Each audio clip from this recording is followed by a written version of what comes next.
Podemos começar? Então, boa tarde a todos. Declaro aberto os trabalhos do nosso Congresso Internacional da Clínica de Trabalho Escravo e Tráfico de Pessoas da Faculdade de Direito da UFMG. Para nós é uma honra ter palestrantes tão ilustres compondo aqui nossa apresentação, que se estenderá de hoje até quinta-feira, 3 dias de eventos, que podem ser vistos pelo canal do YouTube da Clínica de Trabalho Escravo e que terão tradução simultânea, do inglês para o português. Sejam muito bem-vindos a esse evento. Nesse ano tão atípico, um ano de pandemia, um ano que ninguém esperava que fosse dessa maneira, que trouxe muitas perdas e muito sofrimento, ao menos a gente acha que pode extrair algumas boas coisas.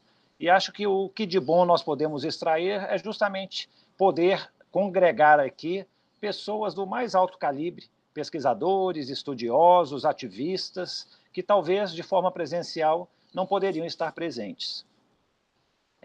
Nós vamos iniciar hoje o nosso evento com a participação do professor Kevin Bales e vamos encerrá-lo na quinta-feira com a apresentação do Nobel da Paz, o Kailash Satyarthi, e vamos, antes disso, assistir ao filme Pureza, um belíssimo filme do diretor Renato Barbieri.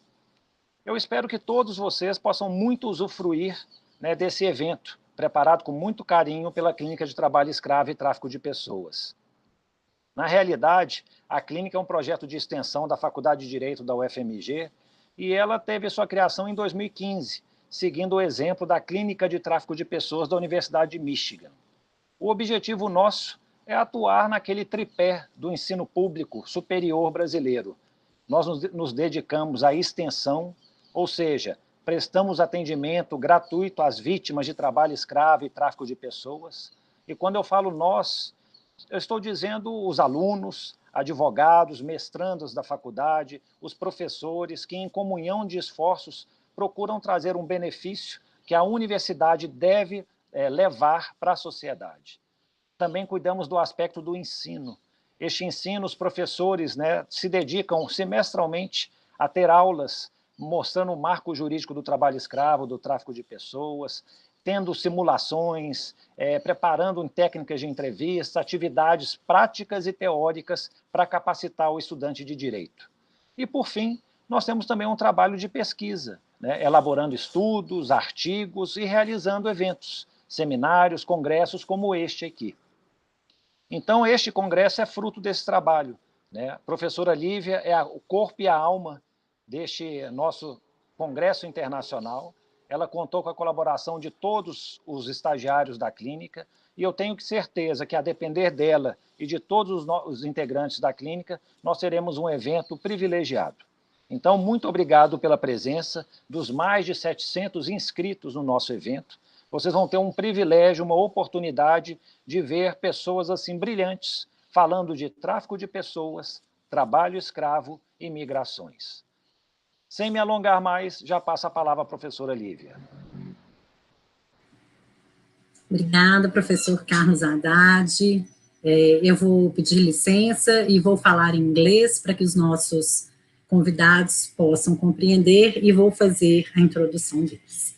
Good afternoon, everybody. I'm Professor Lívia Miralha, and I'd just like to say it's an honor and a pleasure to have you all here with us tonight, especially Professor Kevin Bales, Professor Katarina Schwarz, and Fernanda Rangel. It's a great honor to have you here, even though we are distant, we are still close, and it's going to be really great to hear you tonight.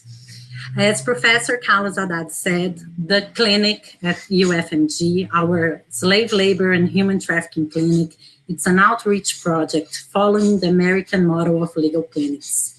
The clinic is part of an initiative that began at the University of Michigan Law School's Human Trafficking Clinic.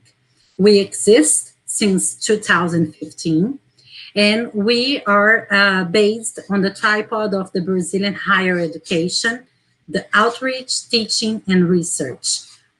By the outreach, we provide free legal assistance to the victims. Actually, when I say we, I intend to refer to the students, because in our clinic, the students really learn how to make everything, and they are the responsible to work directly with the victims to address their legal needs, to everything the victims need from our support. We also have the teaching the teaching part that me and Professor Carlos Haddad, we offered every semester a class about slave labor and human trafficking, with the aim actually to empower the students to develop an important set of skills they will use as a professionals in private practice, in the government, or in the non-profit sector. And in the research area, we enroll the students to conduct researches. We are finishing a big research. This year, we researched all the judicial decisions about slave labor and human trafficking in Brazil. So we are trying to figure out how it's the state of art of the prevention and the combat of the practice here in Brazil. It is a great honor, and it's as if we can say that the pandemic has brought something good. The good was to reunite in one event all these amazing people that really study hard the theme in one event. So tonight we have the honor to have Professor Kevin Bales to do the introduction and the opening of our 4th Congress that this year has the theme Migratory Flows in the 21st Century, Notes on Forced Labor and Human Trafficking. Professor Kevin Bales, I'm gonna ask you to speak in Portuguese to present you to everybody, because you already know who you are. So I'm going to present you in Portuguese, okay? So, but I'd just like to say thank you so much for accepting the invitation. It's an honor to have you here. You are a great reference for us. We use your tests, we study you, so it's always a dream that comes true when we actually see the person we study so hard and read so hard. So thank you so much. Professor Kevin Bales é o diretor do Laboratório de Direitos Humanos, que é a casa, né, a líder da pesquisa sobre trabalho escravo contemporâneo na Universidade de Nottingham. Ele foi apontado, né, ele recebeu a ordem do St. Michael e St. George na Queen's New Year Honors em 2016, pelos serviços que ele prestou na luta anti-trabalho escravo no mundo. Recebeu também em 2016 o Queen's Anniversary Prize, que é um prêmio que é conferido àqueles pesquisadores que estudam o tema da escravidão moderna. Já foi conselheiro dos Estados Unidos, da Grã-Bretanha, da Irlanda, da Noruega e do Nepal sobre as práticas de anti-slavery, né? Sobre as práticas de combate ao trabalho escravo. So, Lívia, yes. Basta, Lívia. Okay. So I'm not going to say anything more. His curriculum is really that goes on and on, but thank you, Professor, and I'll let you do your speak. Okay. Let me see if I can make all this go.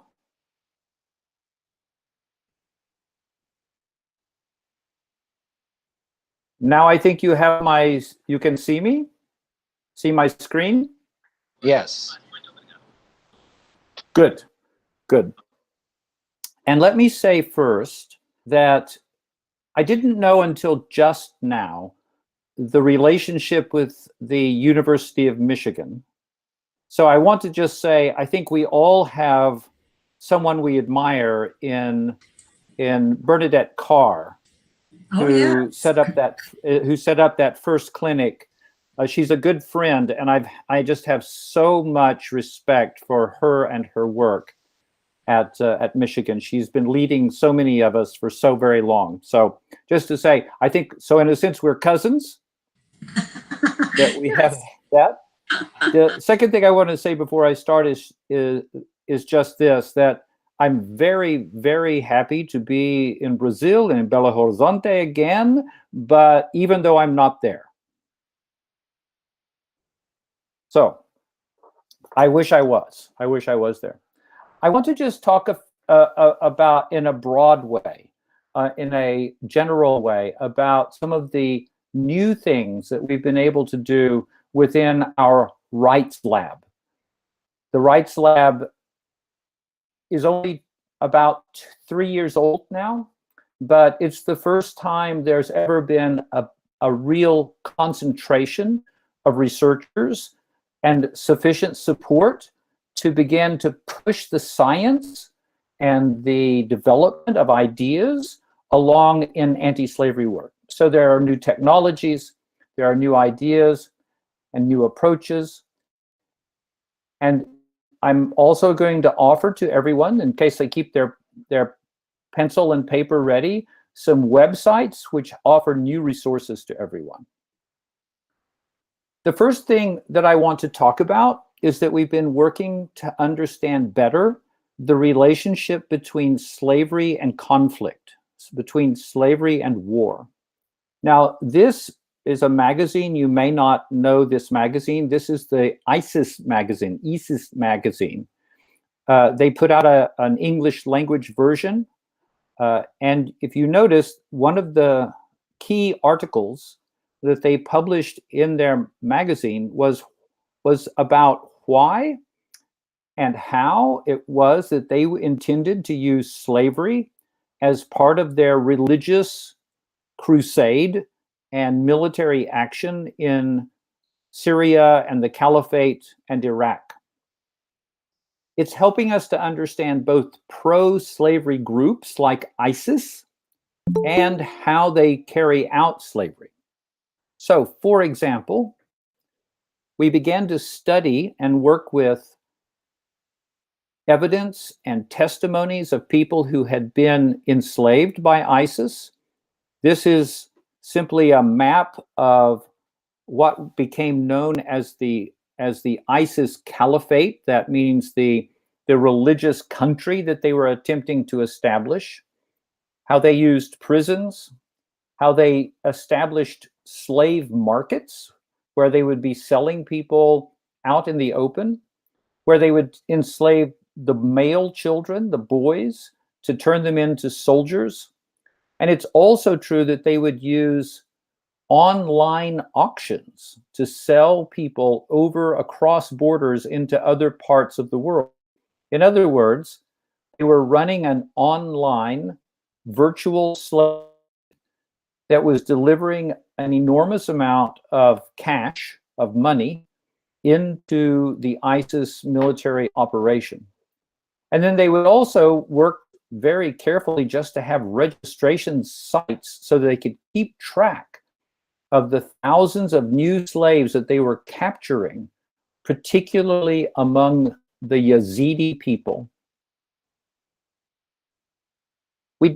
We looked carefully at how they did this work. And you can see at the top, it says capture.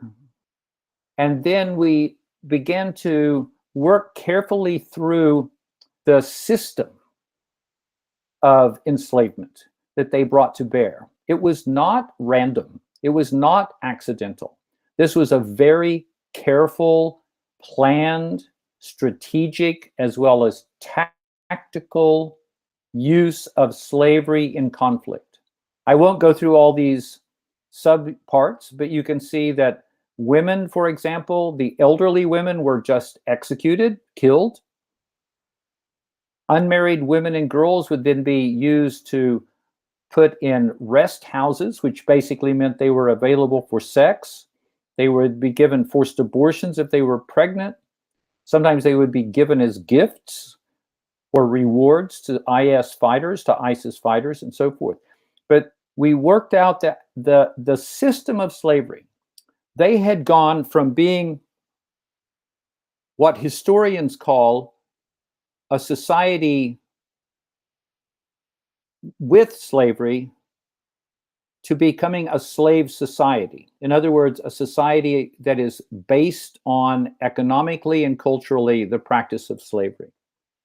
We have a lot more to go on this, but one of the things that I want to offer you, for those of you who are particularly statistical, is that we've just put this up, a new database of conflicts and how much slavery are in each conflict. So we've, at the moment, 171 conflicts, all the wars that occurred between 1989 and 2016. And we've coded every conflict for the presence and the type and the use of slavery. And just today, we started the process of taking those data from 2016 to 2017, 2018, and 2019 to bring it up to date. So you can see the website there, csac.org.uk. And you can download the data, the code books, all the information that you could imagine about that information. If you would like to see what you could explore or add to that data set, to understand better how slavery works within armed conflict. I want to move to the next breakthrough that I feel we've been able to achieve in the lab. It has to do with machine learning. And I call it the epidemiology of modern slavery, because in some ways, if you look on the left, you will see the famous map from 1854, when a doctor was able to come to understand where the disease of cholera was centered in London and how it was spreading in a terrible cholera epidemic in 1854. It was one of those first epidemiological studies of the prevalence of something that you really want to not want to have. You want to deal with it, a problem. Now, on the other side is, in fact, the city of Dar es Salaam in Tanzania. And that's a density map, not of cholera, but of forced labor. Now, how do we make these maps? Well, one of the things that's been possible with new technologies, and particularly the digital environment, is that we're in Tanzania, where we have access to anonymized but almost complete telephone records of mobile phones, of cell phones. We can follow the transfer of money between phones. We can follow the flow, if not the content, of the calls, the tweets, the texts, the SMS, and how the data moves. And we can link that with satellite imagery. So we use that to begin to predict those areas where the evidence is pointing to the idea that we are beginning to see the indicators of forced labor or trafficking, or sometimes child trafficking. We can begin to make proxies about the fact that there are underage marriages, that there is theft and violence, that there are poverty and lack of mobility. And then we went into the ground with interviewers on the ground to ask questions of the public about what they understand, what they see, what they're aware of in terms of human trafficking, forced labor, and enslavement. All of those things work together to make tiles, we call them, but the idea is simply very deep predictions about the locations of where the slavery is occurring. And we have this vision that if we can do it for Tanzania, if we can do it for Dar es Salaam, then perhaps we can begin to expand and expand, because we know that the satellite imagery covers the entire planet. We know that the cell phone, mobile phone network covers the entire planet. We know that there are a lot of ways that we can expand the collection of particularly digitized information and begin to think carefully about the patterns, not just in one country, but in many countries. You can see there James Goulding, who is the leader of that project in our Rights Lab, NLab. Now I want to go on to a next point about corpus linguistics. Now, if you're not familiar with corpus linguistics, it's the study of linguistics, of words, how they fit together, how they are used by people. In some ways, it's a little bit like a word bubble. I don't know the Portuguese for word bubble, but I suspect you've seen this yourself in Portuguese, where a piece of text can be put into a little filter and it tells you about the prevalence of different words. Now, in fact, this word bubble that I've made came from about 30,000 or 40,000 words, all of the narratives, that is the accounts, the stories told by people who had been in slavery. So people in slavery, their stories, I put them all together, and these were the words that were coming out of that word cloud, word bubble, word cloud. And it tells you, it gives you an interesting insight, but this is simply a count. This isn't anything deep. When you use the corpus linguistics, it's like a supercharged word cloud or word bubble. And you begin to see things, the programming sees things that you can't tell always just from reading. For example, if you look into, in a way, the hundreds of minds of people who have been in slavery, one of the things that the corpus linguistic programming discovers is that they rarely use the future tense or talk in any way about the future. And if they do touch on the future, there's almost an immediate going back to the past tense. It's something that doesn't happen with most people's conversation or storytelling, but it tells us something about and supports other ideas we've been discovering, particularly with the leadership that we've had of survivors of slavery. For example, the survivors of slavery have been teaching us that one of the things about being enslaved is that you become removed from time. You are, and forgive the strange word in English here, atemporality, but you will become outside of time, but also stuck in time.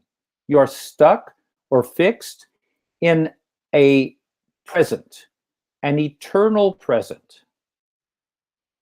Because, and we are learning this from the survivors, because if you don't live only in the present, if you think about the past, the slaveholder will hurt you. If you think about futures that you might want to enact and live, you can be hurt for that as well. And you become disciplined, usually by pain, forced by pain, to stay in your mind always in the present instant or moment. It also applies to space. That's the aspatiality. It also applies to space, that you will not move about. You will learn that if I try to go or I try to come, I try to leave, I'm going to be hurt. So you live in a moment, only the moment of the present, and you stay still and only move when the slaveholder allows you to. Now you put these things together and it's reflected as well in the linguistics. If you would like to look closely at the narratives. One of the things that we've collected, and you can again see the website at the top, antislavery.ac.uk, we have 1,151 slave narratives stored on that website, along with a lot of other things. That's more than 1 million words spoken or written by survivors, victims of modern slavery. That's an enormous resource, and they have so much to teach us, and we have so much to learn. And I hope everyone can jot down that if they want to look at those narratives. I want to go on and talk about seeing slavery from space. I'm going to put this up and see if everyone recognizes the picture that I've just shown from space. I don't know if I can hear anyone there, but I suspect that most of you in Brazil would recognize this as a charcoal camp. This is out in Mato Grosso do Sul, but it's a place where they were cutting down the forest to make charcoal for the steel industry. And of course, we know about the use of forced labor in the charcoal camps. It was actually the charcoal camps, when I first visited them more than 20 years ago, that gave me the ideas about bringing satellites to bear on slavery. Because I would stand in the middle of a charcoal camp and think, this is so big and it has such a strange pattern that I think we could see it from space. This was before Google Earth was invented, but when Google Earth was invented, I went looking in Mato Grosso do Sul, and there they were. I could see them from space, even with the bad satellite images. Here's another image. This is not in Brazil. This is in Bangladesh. Everything on the right, you can see, is a protected mangrove forest in a UNESCO World Heritage Site. But everything on the left of that river is clearly not a protected UNESCO World Heritage Site. Something else has gone wrong there. It shouldn't be there. This is protected forest that should never be cut. It looks like buildings, but it's not. It's in fact drying racks where children are enslaved to dry fish that have been brought to the fish camp to be dried and then sold on. The children work all day and all night. They are sexually abused. They are often catching terrible diseases. They are brutalized. This is a picture that a very brave photographer took of a slave driver, a master, beating children to make them work faster at the site. The other problem that was hard to believe, but true, was that one of the most common problems faced by the children at these camps was that if they went to the edge of the camp, they could be eaten by a tiger. Eaten by a tiger. And every child that I spoke to had either known or seen another child who had been eaten by a tiger. We used satellite imagery to discover where all the different fish camps using children were in this UNESCO World Heritage Site. There were 1 or 2 camps that I had visited doing research, but with the satellite, suddenly we found 5 more. And we were also able to see in the historic satellite images the history of where the camps had been, when they had moved, how they changed over time. It didn't do a lot to move ahead the Bangladesh government because it's a corrupt government, but it certainly exposed and is moving along other people's work to address that slavery in the fish camps. Now, there's another step in slavery from space that I want to mention, and it's when we begin to use machine learning to help us find slavery from space. So, for example, we started to look for brick kilns across India, Pakistan, Nepal, and Bangladesh, because we know there are brick kilns that are, many brick kilns have enslaved workers. We also knew that no one actually knew how many brick kilns there are in all of South Asia. So we used a crowdsourcing website so that people could practice identifying brick kilns in satellite images. Now, a very large number of volunteers from around the world took the randomized training of images to study the brick kilns from space. And we could do this in Brazil as well with charcoal camps. It would be very easy. In fact, I'd love to do that. But we had them look for the brick kilns, but behind the teaching program was a machine learning program that was learning at the same time from the students and others who had volunteered to be trained to find brick kilns in satellite images. In time, the machine learning came to a halt because it felt that it could identify brick kilns with accuracy. And when that happened, another article in New Scientist about, they call it artificial intelligence. I wouldn't go that far, but the machine learning meant that the computers were able to spot the brick kilns from space. We now know, and here is a picture of every dot is a brick kiln. We know where they all are. We know where are the new ones, what are the old ones, where they've changed over time. Not every brick kiln has slavery, but a significant number do. And we now know that there is something like 54,000 of these brick kilns across India, Pakistan, Nepal, and into Bangladesh. Now we just have to bring to bear the work on the ground, but we're able to, in fact, tell local anti-slavery groups about the location, the precise GPS location of brick kilns that they may not know about. Another space is that we've been linking slavery to deforestation and climate change.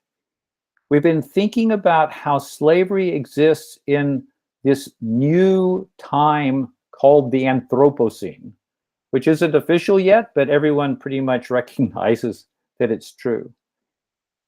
Here are some recent works of ours where we've begun to look at the relationship between how much slavery and how much deforestation occurs. We already knew that there was deforestation being done with slave labor, and no one in Brazil doesn't know that. Everyone in Brazil knows that there is deforestation in the Amazon, and it's happening with people who have been forced, often at gunpoint, to cut the trees in the protected forests. But we're looking at it across the world, and you can see Brazil, you can see the areas where the high levels, the high densities, the penetrations of the Amazonia can be identified from satellite imagery to help us to think through and to alert. Now, when we have a cooperative government again in Brazil, I hope it comes soon, that we have a good government in Brazil and we can go back to having anti-slavery squads. That will be fantastic, but not yet, but we want to be ready. When we put that together, one of the things that we know is if you have 40 million people in the world in slavery, that if that 40 million in slavery were a country, it would be a country with the population of Algeria, or a little more than the US state of California. It would have the gross domestic product of Bulgaria or the state of Kansas. In other words, if slavery were a country, it would be a small and poor country in world terms. But remarkably, and part of this has to do with what happens in Brazil in particular, the country of slavery would be the third largest emitter of carbon in the world after the countries of China and the United States. It would be larger than any European country. It would be larger than any other Asian country, including India, with its billion people. It's a remarkable fact that people who are caught in slavery are also being forced to, primarily through deforestation, to do enormous amounts of carbon emissions, which are leading to climate change. Now, I'm going to take one more step, and I think it will surprise you, because we're starting to think about slavery on Mars. Now, yes, it's a little funny idea. And of course, there's no one living on Mars. But is there slavery on Mars? Well, the answer is, in some ways, it may already be there. That's one of the Mars rovers. But what are the components of such an amazing device as one of these exploration devices, these rovers that are on Mars? Almost certainly there is slave-produced minerals, molybdenum, cassiterite, and so forth, that have come from slave labor. There are other possible connections in the supply chain that went to the Mars rovers, which have come through slave labor. I'm only pointing this out because another one of our lab members, Juliana Simeoni, who's just finishing now her PhD, says we need to think in a big way. We need to think about how slavery might touch those parts of our lives and our human existence, including our existence in terms of thinking about going into space, because it will help us to discover the slavery that is slipping in to the world that we might create even on Mars. Now, lastly, I think we all understand that slavery brings trauma. Here's a drawing done by a child who was captured in a conflict in Africa. And we know that the child soldiers and those who are taken away in conflict suffer terribly.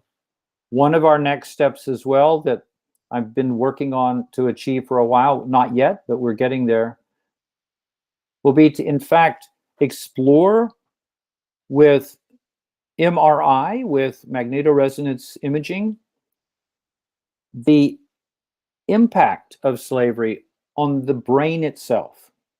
We want to understand that. We understand about the effect of trauma on Holocaust victims. We know about it on football players. We know about it on orphans, but no one has looked to understand the unique impact of slavery on the minds and the brains, the actual physical brains of people who have been in slavery. So these are the things toward the future. Mars, far away, and the brain and our brains right here with us. Those are the breakthroughs that I wanted to share with you. I'll just say we have 5 research programs and 77 or maybe 80 now researchers. We're doing our best to do unified research and action, and our aim is to end slavery. And of course, you can find us there on that website as well.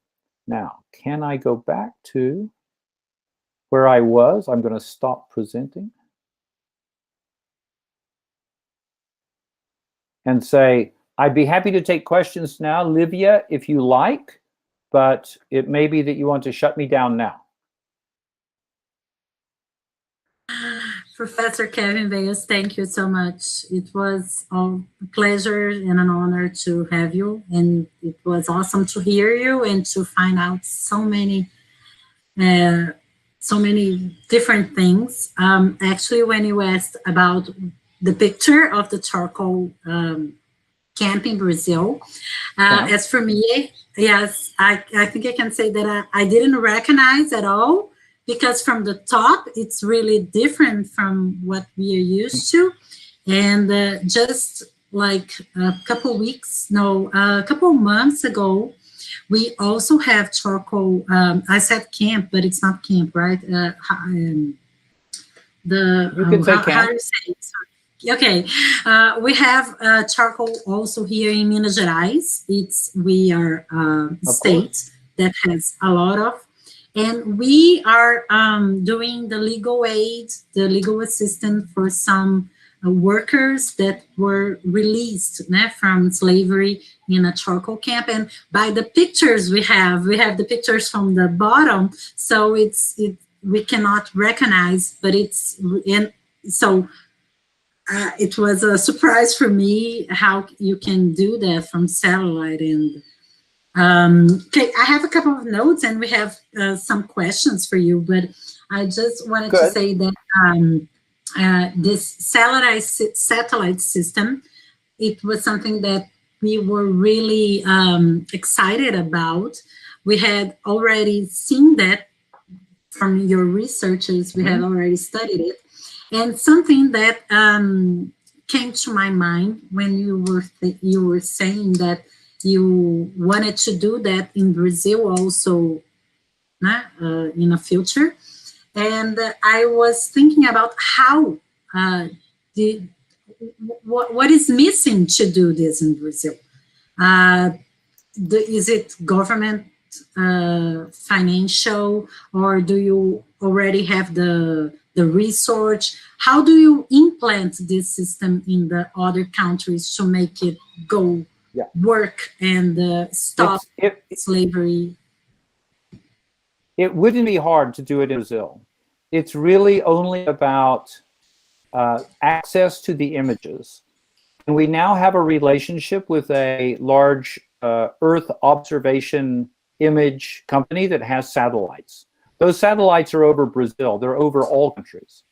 So we would have to find some funding to be able to say we can put the workers on it, or we can establish the crowdsourcing website to let people identify possibly charcoal camps, possibly other things. But it wouldn't be desperately hard to do.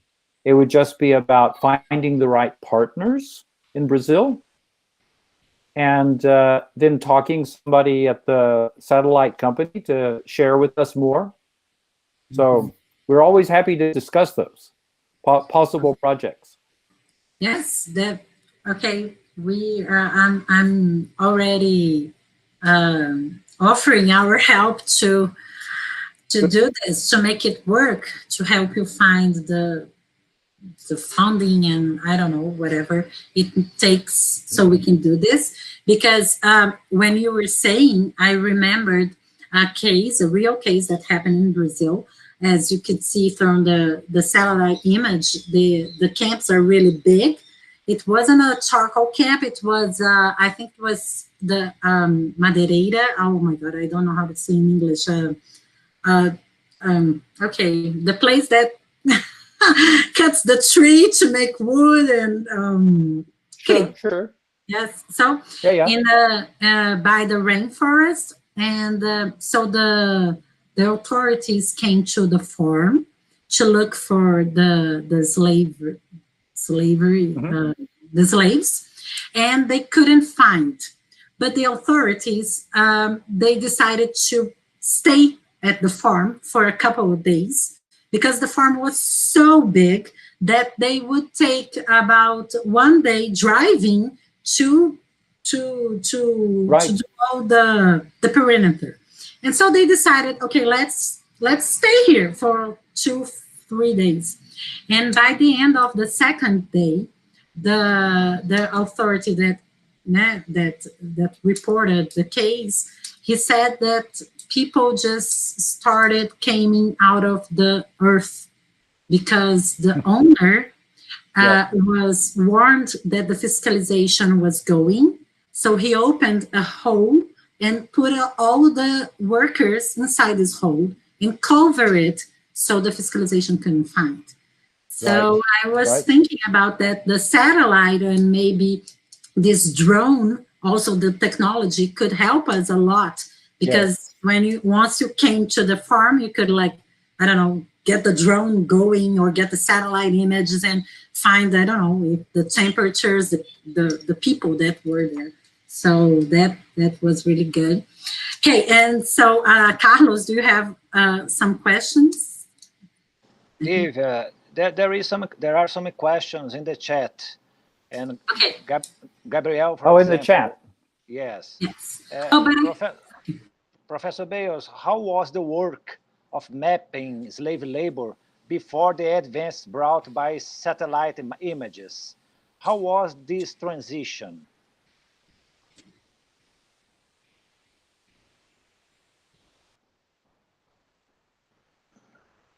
Oh, I'm sorry. I missed that. Can you say again, Carlos? Yes.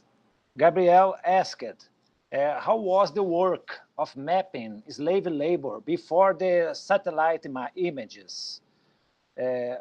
What kind of work you did to find slave labor sites or people that were rescued? It was, well, I think it's easy to understand. You just had to go, you had to look, much as what Livia was saying a moment ago about going to a particular place and looking and knowing where you were on a map. But of course, it's just much slower, right? To go and find places, sometimes you miss them. At least when you have satellite image, you can look across an area and you can say, aha, you know, I knew there were this charcoal camp, but it looks like there's 2 more over here. So it's been a great help to us. And certainly in Brazil, it's not just about charcoal camps. You can find gold mines very easily in satellite imagery. You can find deforestation in satellite imagery. And you can also begin to choose certain types of agriculture.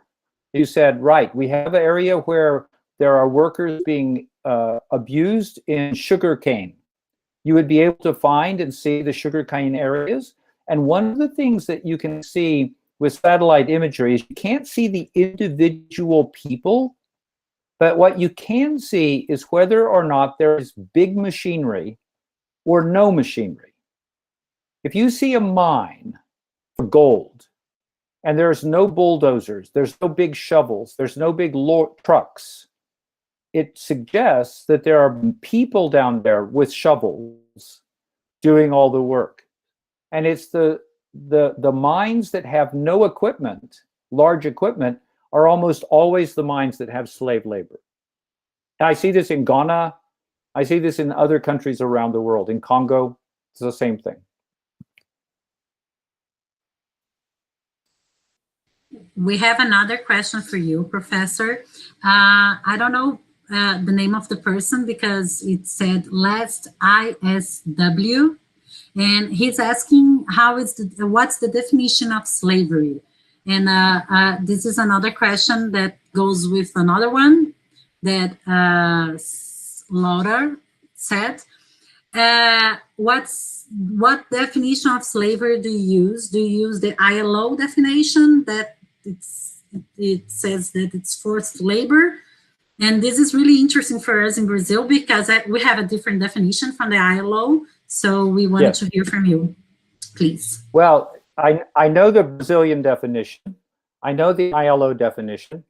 And Katarina, who will speak later, knows every definition, all 592 definitions of slavery or something like that. But I'll tell you what we do use. And what we use is the Bellagio Harvard guidelines, the work of that big team that came together. And it focuses the definition of slavery on what was the 1926 League of Nations, United Nations set of criteria that says a slave is a person who is treated as if they are property, as if they are property. Not that they are legal property, because the laws don't allow a person to be property in most places.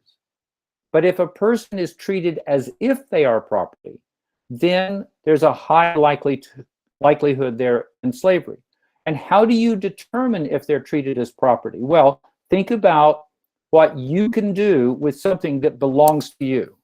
You can buy it, you can sell it, you could rent it out, you could loan it to someone, you could give it to you could give it away, you could give it to someone in your will, if they could inherit it from you, but you could also wear it out, you could also destroy it, because it's your property.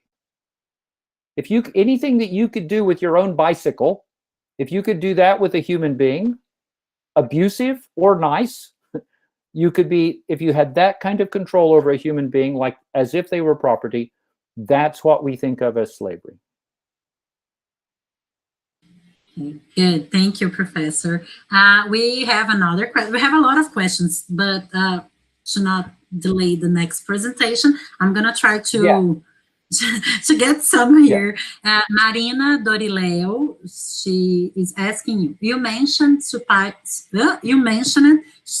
chains.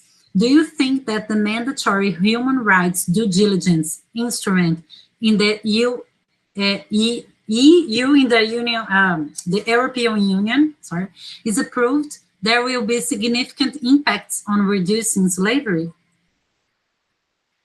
Oh, I don't know, is the answer. And the reason I don't know is because so far, almost every law or policy or commission or attempt or agency aimed at removing slavery from supply chains has only been at best a small success. And that there are several reasons for that. One is that slavery is so far removed from in the European supply chains. When you think about something happening in the Congo that then ends up in our telephones and so forth, it's very hard to police all the way down to the places where the slavery is well hidden. I hope and I support every single attempt to manage the supply chains. But I've worked on supply chains for more than 20 years, and I always feel as if we're making this much progress when we should be making this much progress. Also, we have a question here. Okay, let's read oh my God, I lost the question, sorry. Okay. Here, Aline, not Aline. Oh, yes, Paula, sorry. Paula is asking you if there is someone in your research group that is researching the relation between slavery and prisons.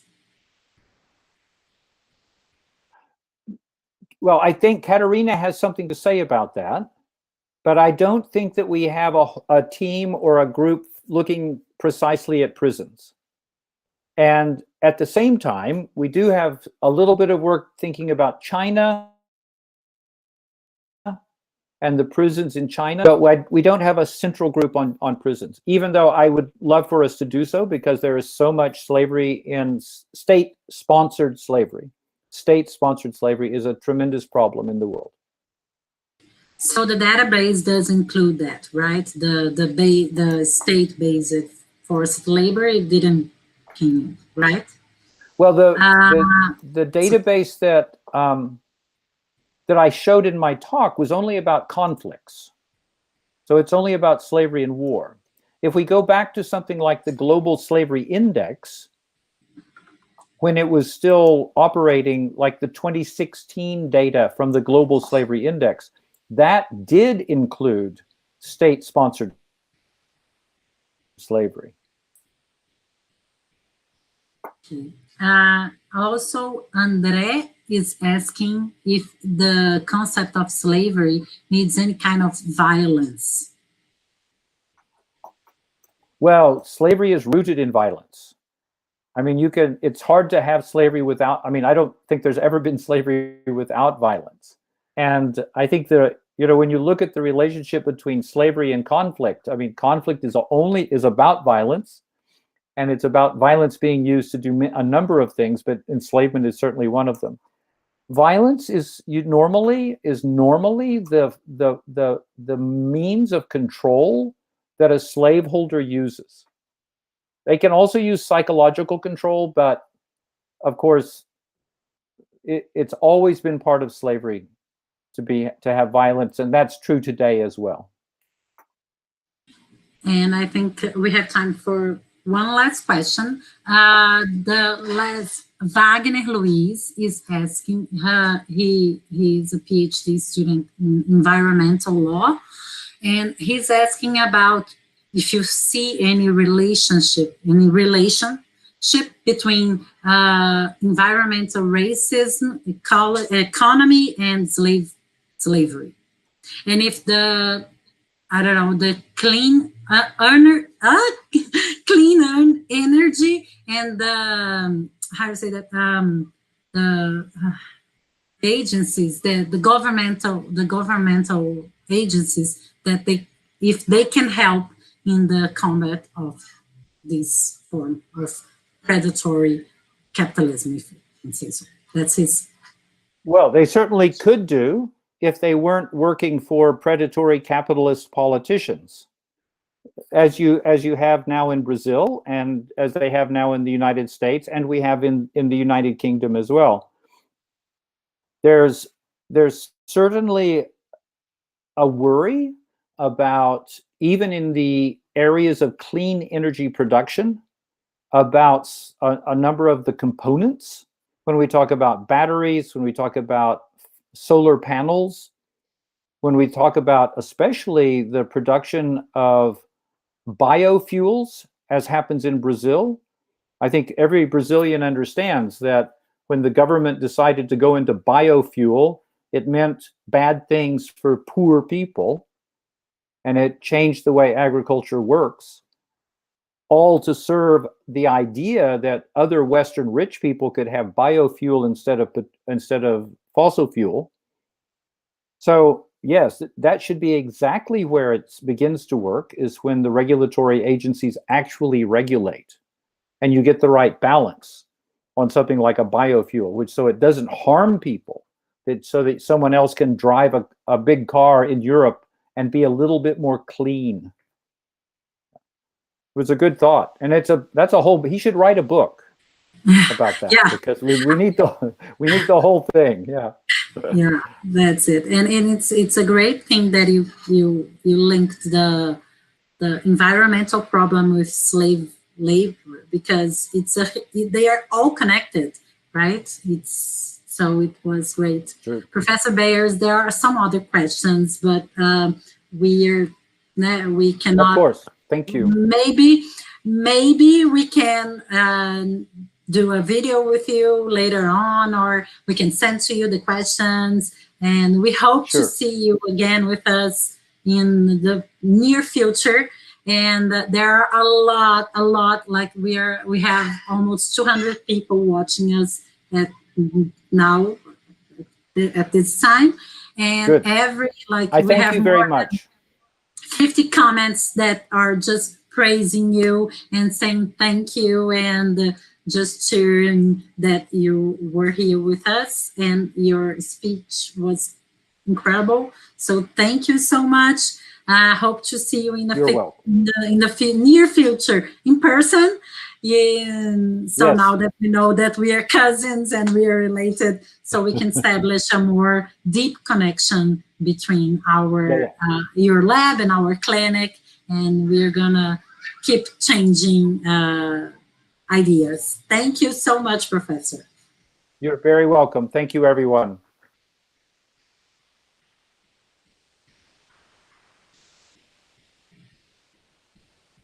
Okay. Agora a gente vai passar para as falas das professoras Katarina Schwarz e Fernanda Rangel. Então eu vou pedir para que elas abram a câmera. Please, Professor Katarina, Professor Fernanda, if you can open your cameras for us to say hi. Hello, Katarina. Hi, Fernanda. Hello, Fernanda. Okay, I'm gonna ask, vou pedir licença so I can introduce you in Portuguese, because you both already know who you are. So no need more presentations. A professora Katarina Schwarz vai falar sobre a base de dados com todas as leis sobre a escravidão do mundo. Ela lidera o programa de legislação e política no Rights Lab da University of Nottingham, na Inglaterra, e ela desenvolveu o primeiro banco de dados global sobre obrigações internacionais e legislação doméstica que regem a escravidão. Please, Professor Katarina, you can start your presentation now, but before that, I just want to say it's an honor and it's a great pleasure to have you here with us. We are great admirers of your work and your research, and we are sure you will enrich our debates here tonight. Thank you so much for coming. Thank you so much for the very warm welcome, and good evening, everyone. I'm so pleased to be here today with you all virtually, although I would much prefer to be in person, and very many thanks to the organisers for giving me the chance to speak to you today. Almost feel like I need to apologise for following Kevin Bales and to warn you that I won't have quite as many exciting images. I will start with slides about halfway through, but I am happy to speak to you about my favourite topic, slavery, abolition, and the law. Actually, before I do that, let me say in response to the prisons question that there is some prisons work down the pipeline for us, and whoever asked this question, if you're really interested, you're very welcome to email me directly. You can find my email address on the Rights Lab website, and I'd be very happy to speak to you about that. So I'm going to speak about slavery and the law, about how far we've come, where we are now, and think about what comes next. Now, slavery and the law have always been interconnected.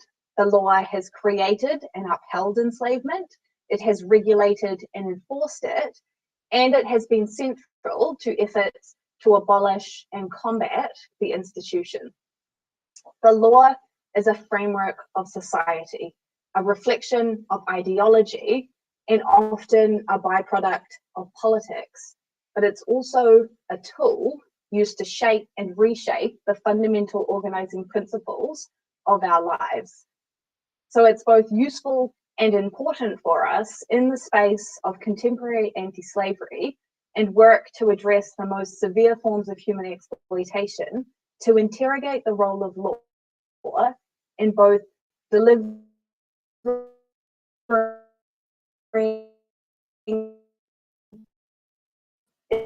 is complex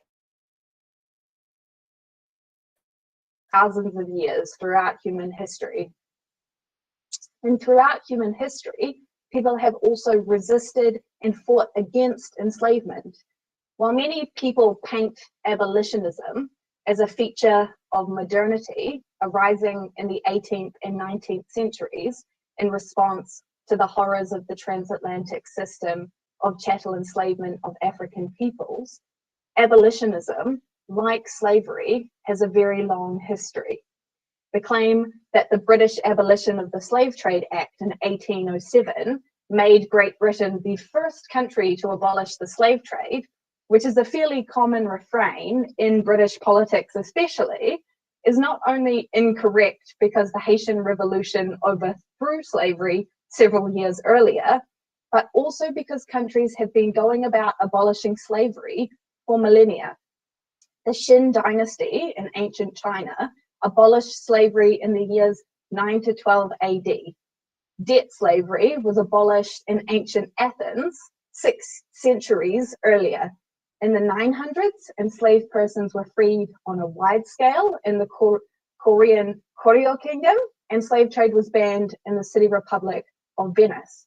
In the 1100s, Norman England. The 1200s, the island of Korčula, the Holy Roman Empire, Bologna, Norway. In the 1300s, France, Sweden, Poland, the Ming Dynasty in China, the city of Ragusa. And in the 1500s, the Philippines, Lithuania, and Japan. And that's just a few. So that is to say that societies and states have been abolishing slavery well before the transatlantic system was created or abolished. But abolition didn't always last. Political leaders and contexts changed. Societies were born, reformed, overturned, and overtaken, and the driving ideologies and principles underpinning society also changed. And so the history of slavery and abolition is not a linear journey, not a simple story of moral progress. It's complicated, it's messy, and sometimes it moves in the wrong direction. That is, wrong if you believe that enslaving other human beings is wrong. And throughout this history of enslavement and resistance, law has virtually always played a central role. For most of this time, slavery was sanctioned and regulated by laws and customs. It was not an institution that occurred at the margins of society because of perceptions of illegitimacy or illegality, but one which very much existed in the mainstream of society and the mainstream of law and legal thinking. Thus, the traditional understanding of what slavery is situates the concept within legal frameworks. It says that slavery is the legal ownership of persons as chattel, as property. So the very definition of slavery in this understanding is reliant on law for its construction. Whether that's based in statute or customary law, this formulation indicates that slavery cannot exist without laws enabling it. And in slave societies and slave systems, the law often developed sophisticated systems of regulation to facilitate and manage enslavement. These systems typically did what most property law frameworks do: protect the rights of the owner, as Kevin hinted, or the user in relation to their legal property. In this case, property rights held by enslavers over human beings. Of course, this whole process is about dehumanization and objectification, treating a person as if they were a thing.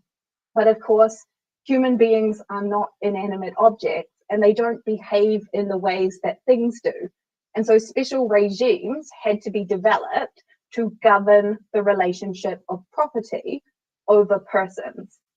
And laws necessarily had to recognize at least a degree of humanity, of human status, in order to effectively regulate society and those enslaved within it.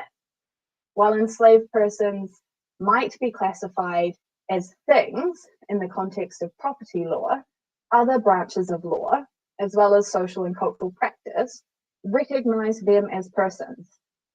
In criminal law, for instance, very commonly enslaved persons could be found guilty of committing a crime, a domain traditionally preserved for natural persons, despite being deprived of rights to a defense in the courts convicting them.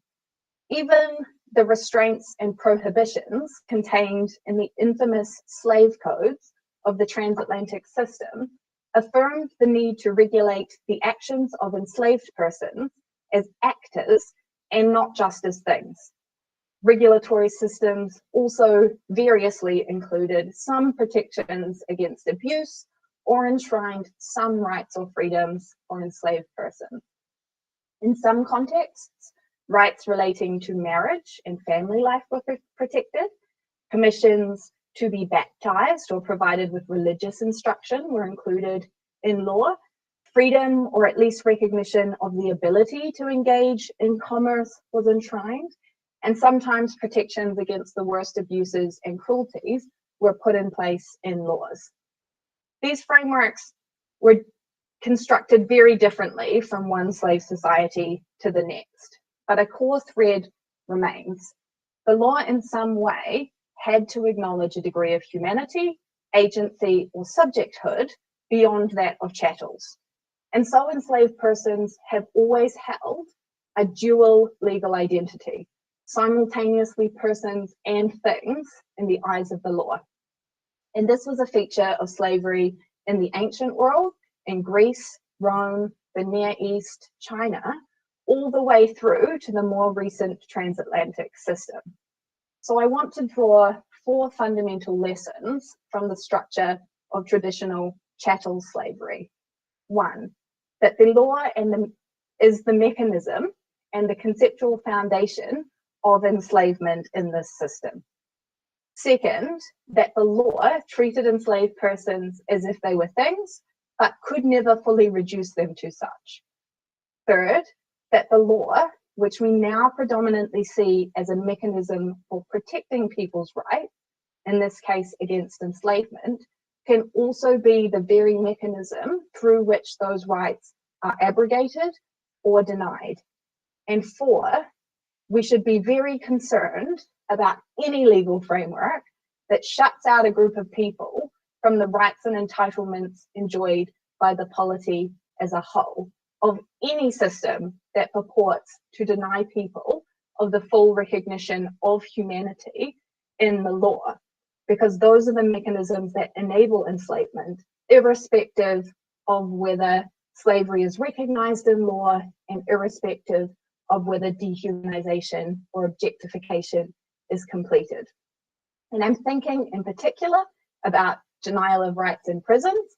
I'm thinking about denial of rights to irregular migrants. I'm thinking about refugees. I'm thinking about stateless people and a whole raft of other groups of people in society that may be legally shut out from the full status of being a human citizen in a state.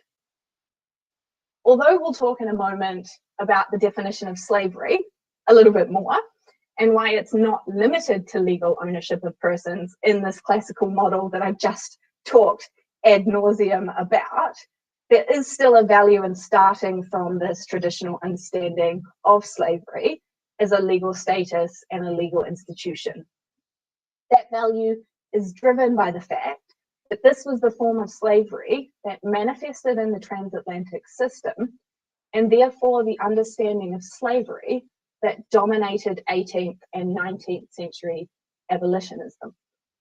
Now, while I started by emphasizing the fact that 19th century abolition was by no means the first anti-slavery movement or the first attempt at abolition, it was the first attempt to cement the prohibition against slavery internationally and universally. It was not a movement by a single city or a single state to abolish slavery within its own borders or its own territory, but an attempt to abolish and eradicate slavery in every country all around the world.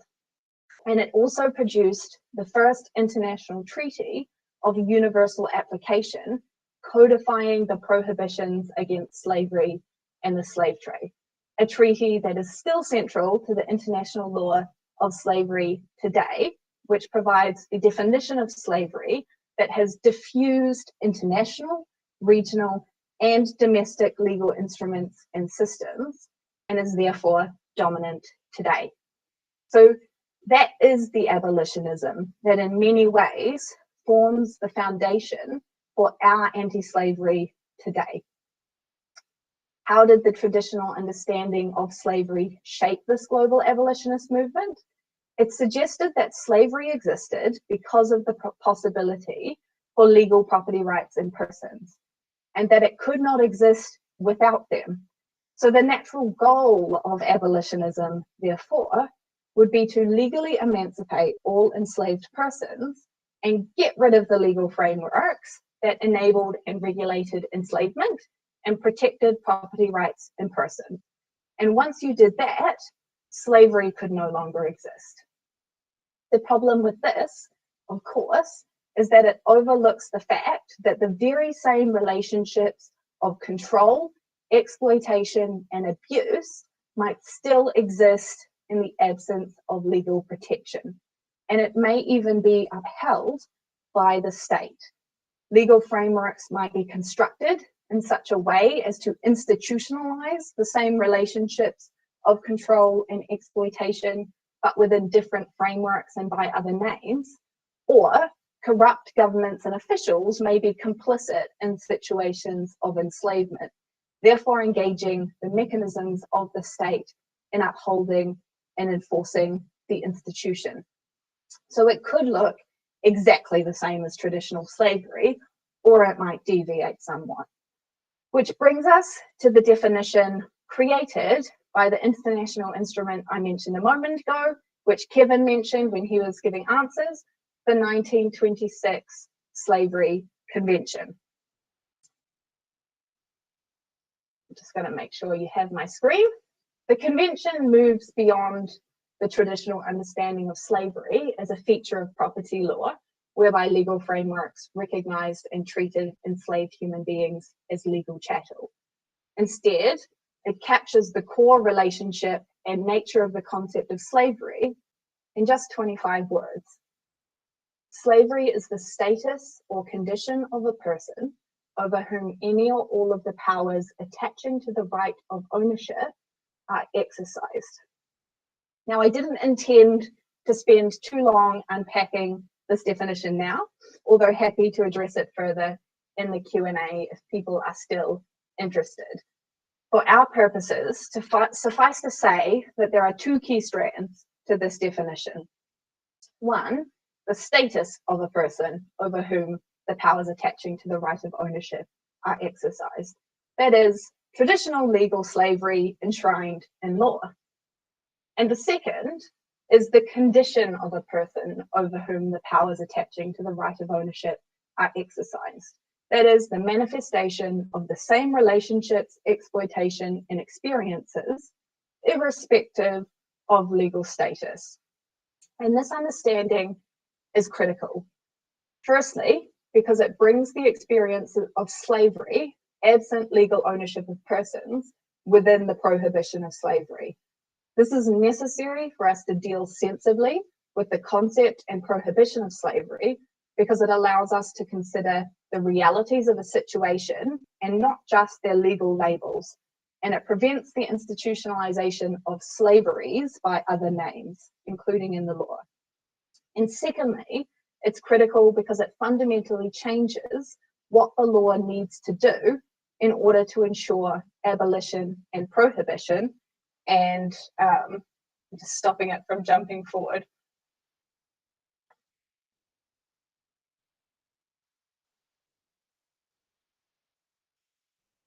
And contribute, because slavery can exist absent legal frameworks protecting property rights and persons, we need to do more than get rid of those frameworks. We need to actively prohibit slavery within our laws, which is exactly what the 1926 Slavery Convention, as well as subsequent instruments, required. They required active prohibition and criminalization, and not just abolition. Which brings us to a new line of inquiry, interrogating not only whether states have abolished legal slavery, but assessing whether and to what extent they have prohibited it, as they are required to do under international law.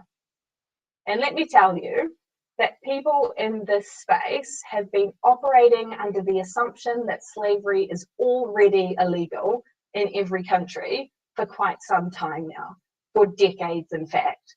And that's because they stopped after looking for abolition of legal slavery. So let's talk about where we are now. Together with a colleague, Professor Jean at Monash University in Australia, I have been working to conduct a global mapping and evaluation of all 193 UN member states' domestic legislation and international obligations related to the prohibition of slavery and prohibitions of related forms of exploitation and trafficking. And despite the vast majority of states having committed themselves to the prohibition of these practices in international treaties, and despite all states having obligations to prohibit slavery and debatably forced labor as well, under customary international law, we're far from universal prohibition. Starting with slavery, we found 144 states with domestic legislative provisions in place, which means that 49 countries, 25%, do not have a prohibition against slavery in their domestic legislation. And what's more, states are specifically required under international law to have criminal prohibition. They must create a criminal offence of slavery in their domestic law. But only 99 states have done so. That's almost half of the world's countries, 49%, without a criminal offence of slavery in their domestic law.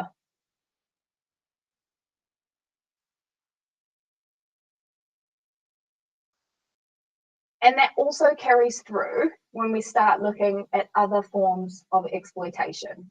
Less than half of all countries have criminalised forced labour, criminalisation that is also required by international law governing forced labour. And very few states have enacted domestic prohibitions against servitude and the 4 institutions and practices similar to slavery established in the 1956 Supplementary Convention on the Abolition of Slavery, the Slave Trade, and institutions and practices similar to slavery. Only 13 states have criminalised servitude, and only 23 criminalise all 4 of the institutions and practices similar to slavery. Human trafficking is the only practice that has been widely criminalised, or the only practice considered in our database, I should say, with the majority of states having introduced or reformed trafficking offences in the past 20 years, building from the adoption of the Palermo Protocol in 2000. In total, 187 states have provisions prohibiting trafficking, with 185 countries, 96% of countries, having criminal offences. And because trafficking has been widely criminalised when other practices haven't, it's worth interrogating whether a trafficking offence alone is sufficient to criminalise slavery, servitude, forced labour, and practices similar to slavery in the absence of specific exploitation offences in domestic law. Many people assert that an offence of trafficking does in fact have the effect of criminalising exploitation itself. And to understand this, we have to look at the definition of human trafficking. Many of you will be familiar with this definition. Under the Palermo Protocol, trafficking in persons is constituted of 3 elements, each of which must be present in order to find a case of trafficking. First, the act, recruitment, transportation, transfer, harbouring, or receipt of persons. Second, the means, threat or use of force or other forms of coercion, abduction, fraud, abuse of power or vulnerability, or giving or receiving of payments to obtain the consent of the person who has control over the person being trafficked. And finally, the purpose of exploitation, including, at a minimum, exploitation of prostitution or other sexual exploitation, forced labour or services, slavery or practices similar to slavery, servitude, or the removal of organs. So you can definitely see a clear overlap.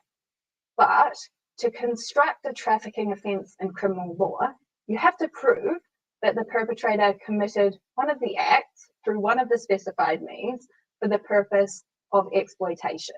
Each of the 3 elements have to be satisfied, except in cases of children, where the means requirement is removed. Children are presumed not to be able to consent, and therefore you don't need to prove coercion. And in relation to all cases, the Palermo Protocol emphasises that consent to the intended exploitation is irrelevant because of the coercive means used. In any case, you don't need to establish that exploitation took place, just that it was intended. The core behaviour being addressed on a plain reading, therefore, is not exploitation, but the specified acts committed through coercive means with the intention that the person would be exploited. Now, the fact that the acts include harbouring in particular is the primary foundation for the assertion that trafficking will cover all forms of exploitation. The claim being that if you are exploiting someone in slavery, servitude, or forced labour, you will necessarily be harbouring them through coercion for the purpose of that exploitation. And if not, then you would have recruited, transported, transferred, or received them for that purpose at some point. This is unsatisfactory for several reasons. I'm just going to quickly unshare because that's the end of the slides. It's unsatisfactory because the requirements of proving a case are fundamentally different. In a trafficking case, you have to prove the presence of the 3 elements. In an exploitation offence, you would only be looking to prove exploitation in fact. Second, from the perspective of accurately capturing the range of practices prohibited in international law, the offences look different, and the way that an experience is treated in law has symbolic and signalling functions as well as practical implications. Why should a person who has been enslaved be satisfied with a criminal justice system that does not criminalize their enslavement, but does criminalize their perpetrator, harboring them through coercive means with the intent of enslaving them? Why should we treat situations of slavery as trafficking for the purposes of slavery? Third, there is real value in practice of having a variety of legal options for dealing with exploitation and trafficking cases. You empower survivors to pursue justice in their own way, enabling selection from a range of options based on what is in the interests of that person and how they conceptualize their own experiences. You also create options for circumventing practical and evidentiary challenges within the legal system based on the facts of the case, the evidence available, and the interests of survivors. This also means it's practically useful to be able to pursue a claim through different avenues of law, through criminal law, through labour law, through human rights and constitutional law. Each of these different systems of law have their own strengths and weaknesses within any given country, any given local context. So having that flexibility is really valuable when it comes to securing justice for survivors. And on a separate note, it's worth flagging that while most domestic legislation in some way follows the construction of trafficking included in the Palermo Protocol, in many of those 185 countries, the provisions do not align with the international definition and therefore with states' international obligations. So there's still a gap just in fulfilling the obligation to criminalise trafficking. So there's a lot of work to do in a large number of states to get domestic legislation into shape to meet states' international obligations to prohibit slavery, trafficking, and related forms of exploitation, and to ensure that domestic law adequately addresses these most severe forms of human exploitation. And then there's a lot more work to do beyond prohibition and criminalisation to get all of our legal frameworks into shape to appropriately combat, address, and redress violations of people's fundamental right to be free from slavery. Of course, making the legal frameworks work requires more than just well-constructed laws. It requires good implementation, good enforcement, good oversight, and accountability. Legal frameworks are an important piece of the puzzle, but there are still many others. So if there's a call to action in all of this legal speak and history speak, it's this: interrogate the law, question everything. Don't overlook the central role of legal frameworks and the need to ensure the law has things right just because hundreds of people before you have assumed that the legal work had already been done. And more broadly, don't take something as true just because many people have said it. There's a reason we're calling for evidence-based policy and evidence-based practice. We all want to maximize our chances of successfully combating and eradicating enslavement and supporting survivors' recovery, reintegration, and flourishing. And we maximize our chances if we base decisions, advocacy, policy, and practice on robust evidence. And robust evidence demands critical engagement with what we know and how we know it. It's wishful thinking to believe that our societies, our nation states, are incapable of backsliding on their anti-slavery commitments. History from at least 600 BC up to yesterday shows us that it is entirely possible for states that commit themselves to abolition, to human freedom, and to fundamental rights to go back on these promises and these ideals. Progress is not an inevitable march forwards. We can see states making promises and undertaking obligations that they then fail to fulfill.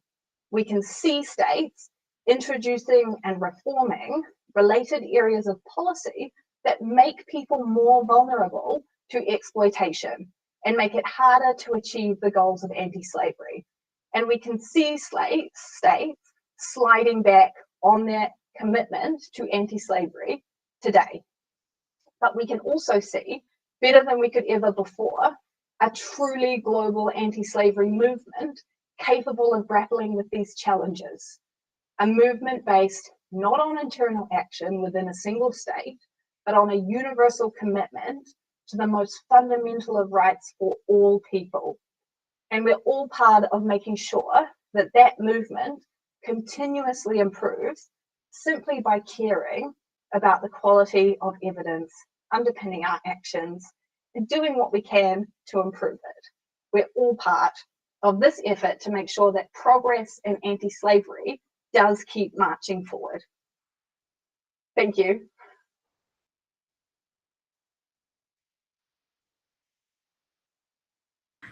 Thank you, Katarina. Thank you so much. It was a delight to hear you and to know about your research. Many things I didn't know because we, as you said, we take for granted. We think it is something that it's already done, and it's for us maybe that we researchers and we study the thing, and it seems so absurd that the still slavery in the world. We presume that all countries already have criminalized or prohibit, and to see that not all of them have done. So it's something, like you said, I even took notes. It's evidence-based policy. This is something that I think also the pandemic here has taught us, that the evidence base, it's the base for everything, for every politics, for every policy, for every law, for every action we take. We have to be evidence-based. So it's incredible and a really important work you are doing. Thank you so much for doing it. We have some questions for you, Katarina. We have we have some questions, and the first one I would like to I'm gonna try to make an order so we can at least cover most of them. Someone is asking Carlos. Oh, it's Carlos. Okay, he's asking if is there any country in the world that recognizes slavery? Because I have heard it's the case in Mauritania, that the law recognizes. Mauritania actually has quite good legal frameworks in place because they come under a lot of international pressure to change their legal systems. So Mauritania does have criminal provisions against slavery. They have a specialist anti-slavery law. They cover more of the related practices that we look at in our database than many other states. The problems in Mauritania aren't in those legal frameworks, aren't in criminalization, that in the deeply embedded social practice of hereditary slavery, and just passing a law, you know, as I kind of said at the end, doesn't necessarily change all those social and cultural practices. There's a lot more work to do. And also, of course, in Mauritania, there's been issues actually getting that law implemented, and there's been very, very few anti-slavery cases tried. I think, you know, last time I looked, there was only one. So there's no state that still recognizes a legal right to hold property in persons, unless, I suppose, you recognized the Islamic State, unless you recognize ISIS as a state.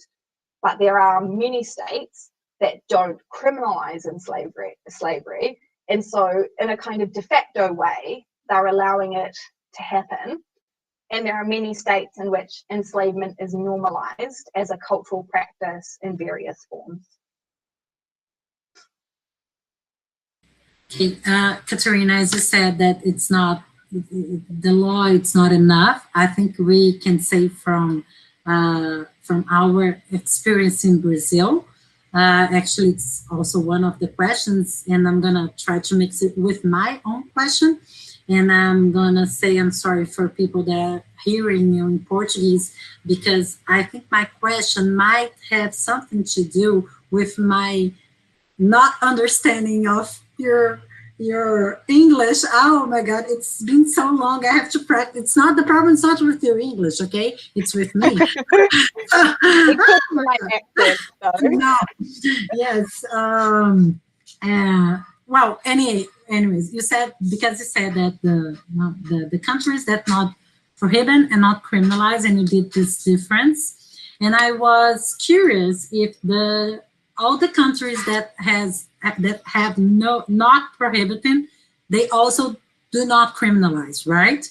And if the countries that prohibit, all of them criminalize also, or there is this difference, if you know this difference. And also a question from Shirley, hello Shirley, she's a professor here from Brazil, a good friend of mine. Also, she was asking about the Brazilian definition of slavery, and if you know it, and what can you say about it? Because Brazil, it's a case that we prohibit and we criminalize. We have been praised by ILO on our concept, but I think we are a good, actually a bad, but a good example of how it's not enough to have good laws and not talking with the public policies of eradicating slavery. I'm not sure if I made myself understood, because I think I missed all the things. Okay. So in terms of the abolition, prohibition, criminalization question, so there are kind of three different ways that we would look at the law.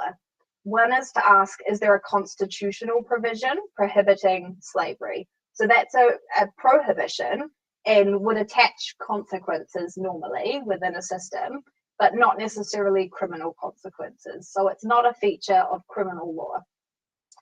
So that would be a constitutional prohibition. And then a criminal prohibition would be within the context of criminal law attaching penal sanctions. So sometimes we would count provisions of labor law, for instance, as criminalization if they had criminal sanctions attached to them.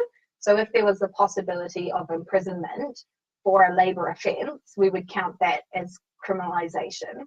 And then we have a category of, labor law and other kinds of prohibitions, which don't have penal consequences. So they might just have fines, or they might not actually have any consequences articulated in their laws. And it's still a prohibition, but it's a different kind of prohibition. So we look at kind of three different categories and think about them all slightly differently.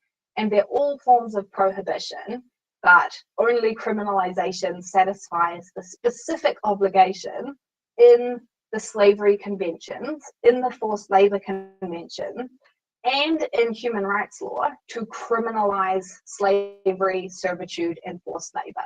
Those are very specific obligations that require criminal law.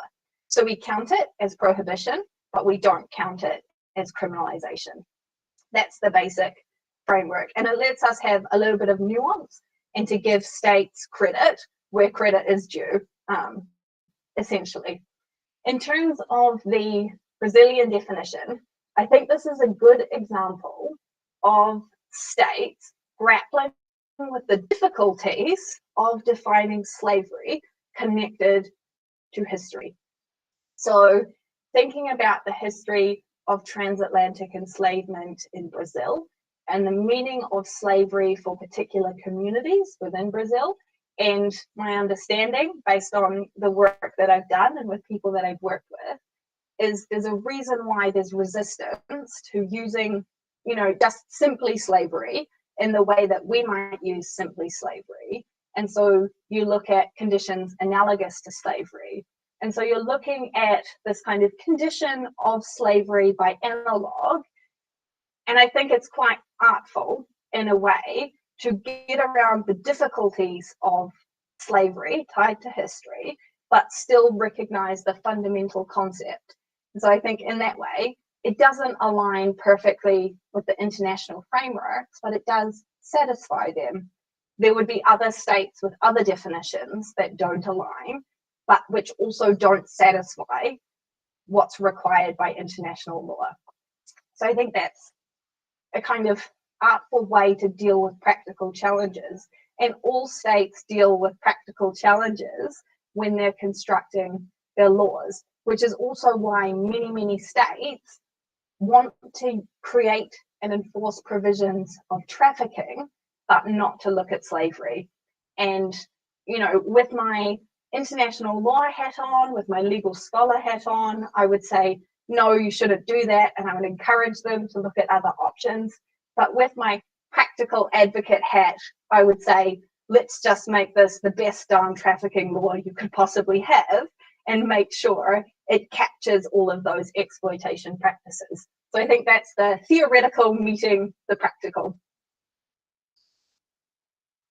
Yes, great, Katarina. Oh, we have a lot of questions for you and a lot of compliments. Like people were just saying thank you and complimenting you and saying it was great to hear from you. So I'm going to choose one last question because I don't want to be too late, but I want also to enjoy your company. And just one more question, Fernanda, and I'll go straight to you, okay?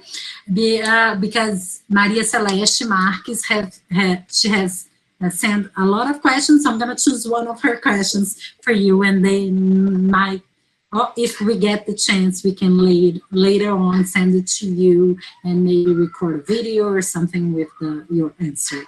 But she said, and I was really interested about her question, can we affirm that laws, even though they prohibit slavery, create at some level recognition of its existence on the economic and on this place? If so, shouldn't we aim for reparation or global responsibility?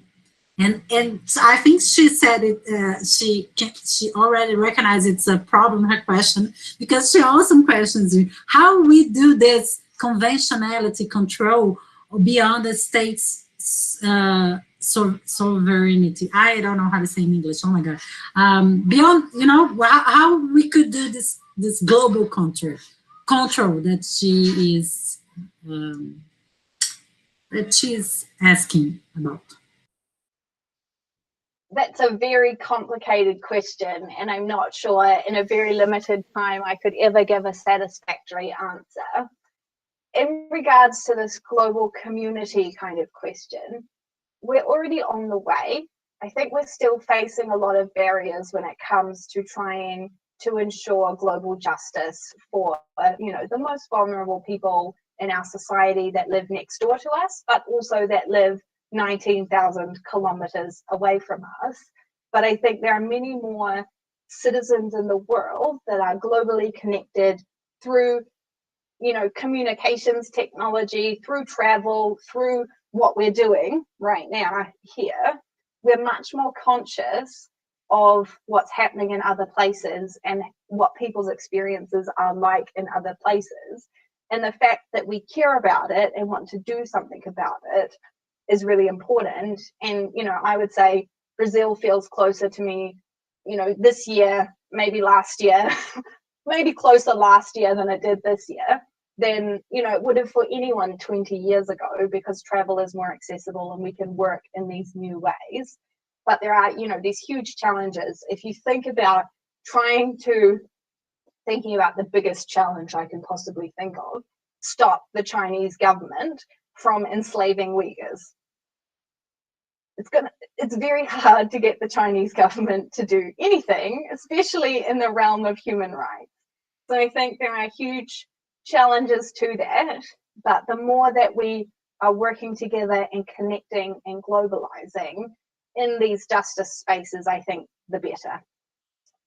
I will say as much as I love international law, I have probably a healthy level of skepticism about its role in changing domestic practice. And so I think we need to be really evidence-based and look at the strategies that have worked in the past for leveraging domestic action.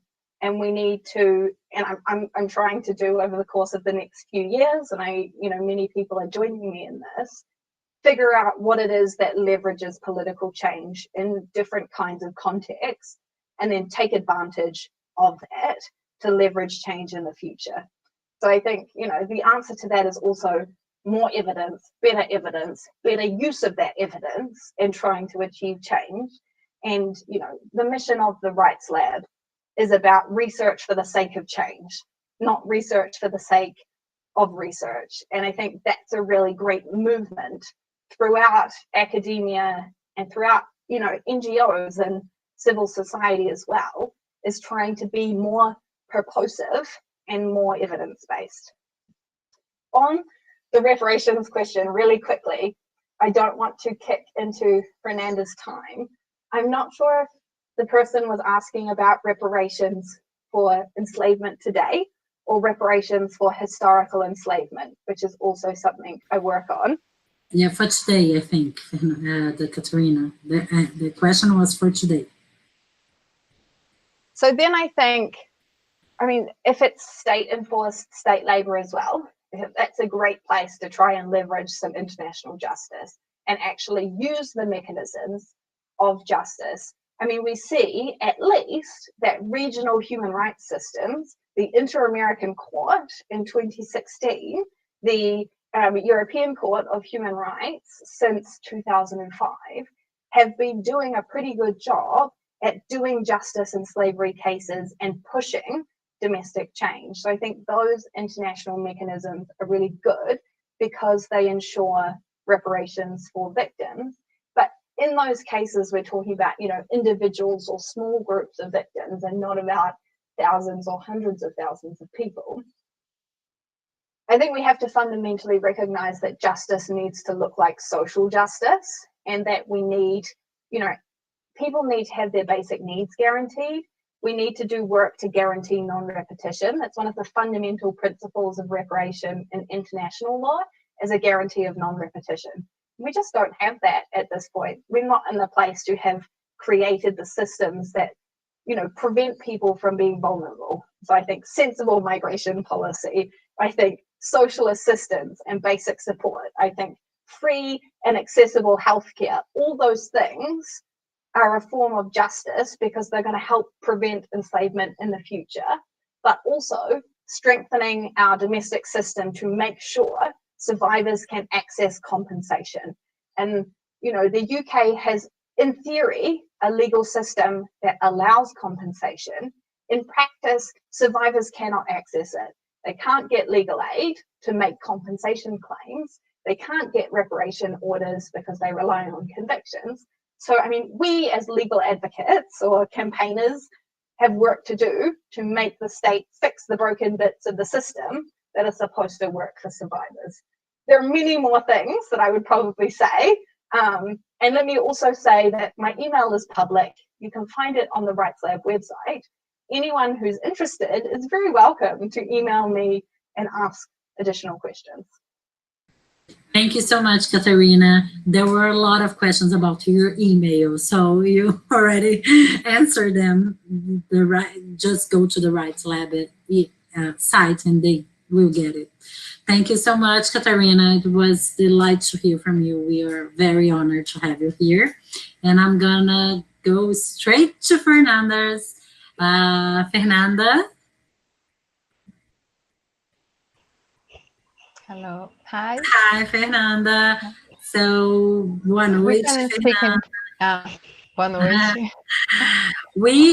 Fernanda é doutora, vai falar sobre a escravidão feminina no Brasil. Ela é doutora em economia, pesquisadora em escravidão contemporânea pela Universidade do Rio de Janeiro, mestre em ciências econômicas na área de economia regional e urbana, e atua principalmente nos temas microeconomia, economia normativa e desenvolvimento. Fernanda vai falar inglês, né, Fernanda? Okay, so Fernanda is going to talk in English as a sign of respect for Bales and Katarina, two professors that she works with. So thank you so much for coming, Fernanda, and please take your time. Yeah.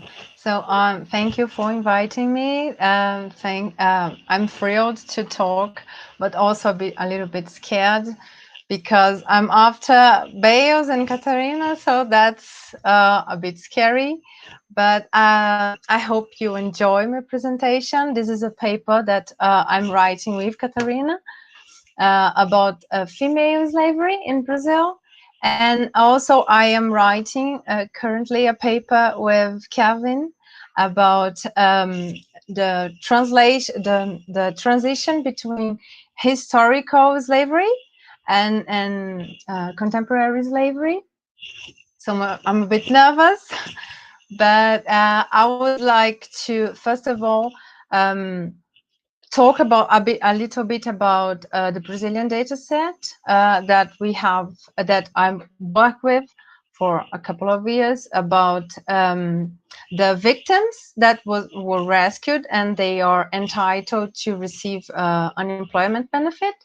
So you can find it as Smart Lab, not Right Lab, Smart Lab, and this database is the biggest in the world. So we have the biggest database about modern slaves, but we still have some issues to work, as all the world and everywhere in dealing with modern slavery victims and building up a consistent and reliable database.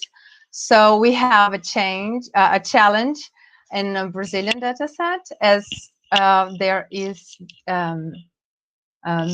problems and things to overcome in all around the world. So our database is the biggest, is much bigger than UNODC database. So this is a motive of praise for us. So this is a very important database and the biggest in the world. So I want to talk about it and some challenges that we might face. So the first challenge that we face that intrigued me is why Brazilian modern slaves are highly composed by men. So 95% of male victims in Brazil are men. And when you read any report or any database in the world, women are 71% at least.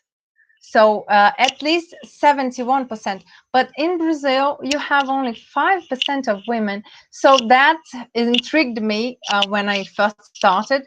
Why is this colossal, this abysmal difference between a Brazilian database and reports, international reports? So that's the question we want to address in the paper. So my presentation is not even close to be as beautiful as Kevin and Katarina, because I didn't have that talent to build images as them, but I have a figure to share, some figures, so I hope you enjoy the figures. So women, as I told, women and girls make up to 71% of those estimated in modern slavery globally. So females in Brazil are only 5%. Why are women not enslaved in Brazil? Or are Brazil's anti-slavery effort failing to recognize females? So Article 149 of the Penal Code, which articulates the offense of reducing a person to analogous condition analogous to slavery. So this includes subjecting people to forced labor, exhaustive hours, or degrading conditions of work and restricting their movements. But Article 149A of the Penal Code further criminalizes trafficking in person and modern slavery as a whole, as the umbrella term of forced labor and sexual exploitation, forced marriage, and servitude. So government efforts include a special mobile control unit that travels the country performing labor inspections and freeing people from slave labor. Rescued victims are entitled to this unemployment insurance, as I told before. And Brazil's Smart Lab database is composed by these rescued victims that receive unemployment benefits. So modern slavery are not always reported for several reasons. So they are hidden by the perpetrators.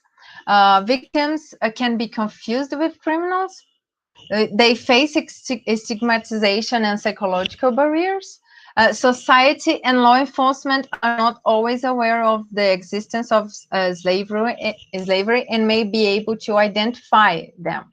So the existence of hidden population implies that there is a non-number of victims, that those that we identify in the database that are rescued from slavery by police officers, NGOs, and there is a dark figure. There is a number of unknown proportions that victims that we couldn't find, we couldn't detect.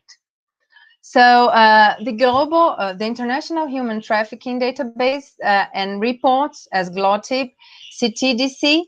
CTDC is not very famous, but it's counter-collaborative.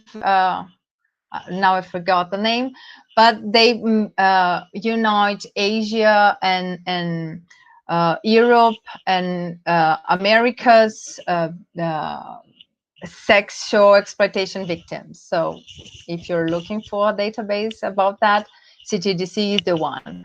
So these databases might be significantly over representing women. So legislation and law enforcement often see human trafficking as a synonym for sexual exploitation. So the visibility of sexual exploitation victim is higher than forced labor ones. So it's easier to identify a sexual exploitation victim because prostitutes, they often they need to be visible to get to attract clients. But forced labor, a person working in a mining or in a factory, in manufacturing, they either are in farms or enclosed in a house or in a factory. So it's more difficult to find them. And when you find them, it's also difficult to see, is this free labor and is it slave labor? So there is this problem of identification of forced labor. In contrast, Brazil does the opposite way. Like Brazilian legislation and law enforcement and society comprehends slavery mostly as forced labor, as international and comprehends slavery most as sexual exploitation. For us, conditions analogous to slavery is almost forced labor. So, Comissão Pastoral da Terra, CPT, and Smart Lab endorse the profile of male forced labor. So CPT is a land commission, so it is natural if they don't have any data about sexual exploitation, because that's not the purpose of a land commission.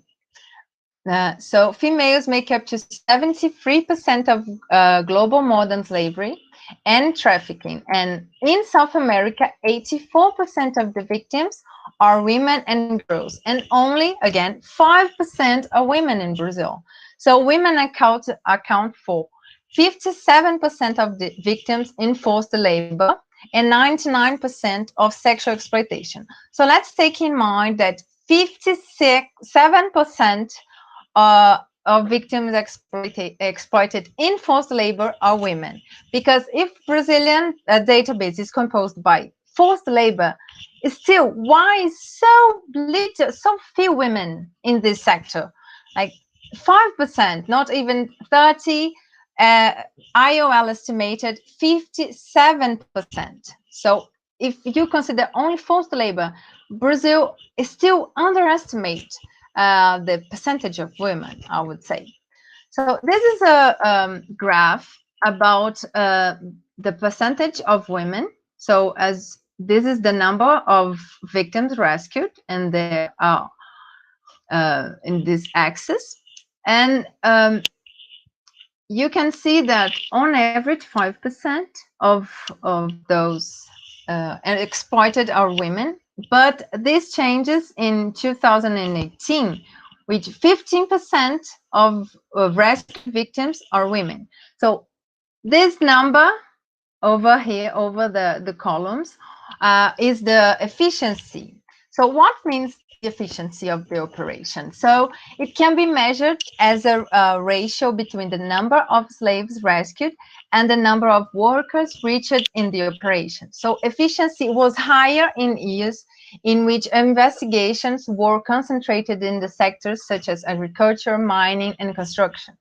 So you had a higher efficiency if it was in areas, in sectors, male predominant. So predominantly agriculture, mining, construction are sectors that employ more men. And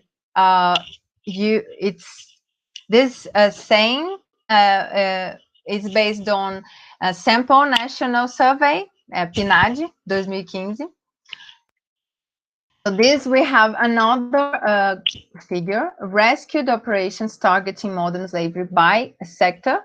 So you can see that 79% of the operations to rescue victims were in agriculture sector, followed by construction, process industry, and mining, repair of vehicles, and all of them are male dominant activities. So we can see that the operations target more men, sectors that employ more men. So in 2018, activities inspected were more diverse. So included domestic work, accommodation, and textile and food industry, which typically employ a higher proportion of women. So as we here, 2018 had 15% because they started investigating other sectors with female dominance, as the ones I told, domestic work, accommodations. So one possible explanation is that male dominant sectors have indeed a higher proportion of slaves. Therefore, the probability of finding them would be greater. So an unintended specialization of policy officers in these sectors. So conversely, inspections in other sectors would be likely to be less efficient as a result of lesser specialization. So the mobile unit, they are used to a type or a profile of victim. So when this is an explanation, I'm not saying that this is what happens, but it may be they are looking for some type of a profile of victim, and this this may bias their attempt to look for victims as they have this profile of male dominance. So they unintendedly specialize in some sectors and in looking for people with some specific profile, because they are the majority of victims. So it's unintended. Again, I would like to say that Brazil has the mobile unity is state of the art, and it is to be praised, as well as our database. But there are some things that we need to overcome in order to fight against slavery, in this case, female slavery. So here I compared a sample national survey, PNAD, with a slave database. So if you take for granted the quantity of women in agriculture in a free context, 29% of them are women. And in forced labor, 5%. Cattle raising, 50% of free women are employed in cattle raising, but only 5% are enslaved in cattle raising. Cooker, the occupation of cooker might be almost the same thing, like 81%, 85%. But manufacturing, 88% of the victims are women, and only 39% of the enslaved victims in manufacturing are women. So you can see this disparity. And 92% in a national context of those employed as a domestic worker are women, and only 29% of enslaved workers in domestic work are women. So just 29 against 92 in a occupation female dominant as housework, domestic work. So what are the possible explanations? So males are more likely to be exploited in these industries than men. So it's required more strength to work in cattle raising and in agriculture and mining, but this does not happen in activities such as manufacturing and domestic work. So the other explanation would be that women being exploited in these industries are less likely to be identified and rescued.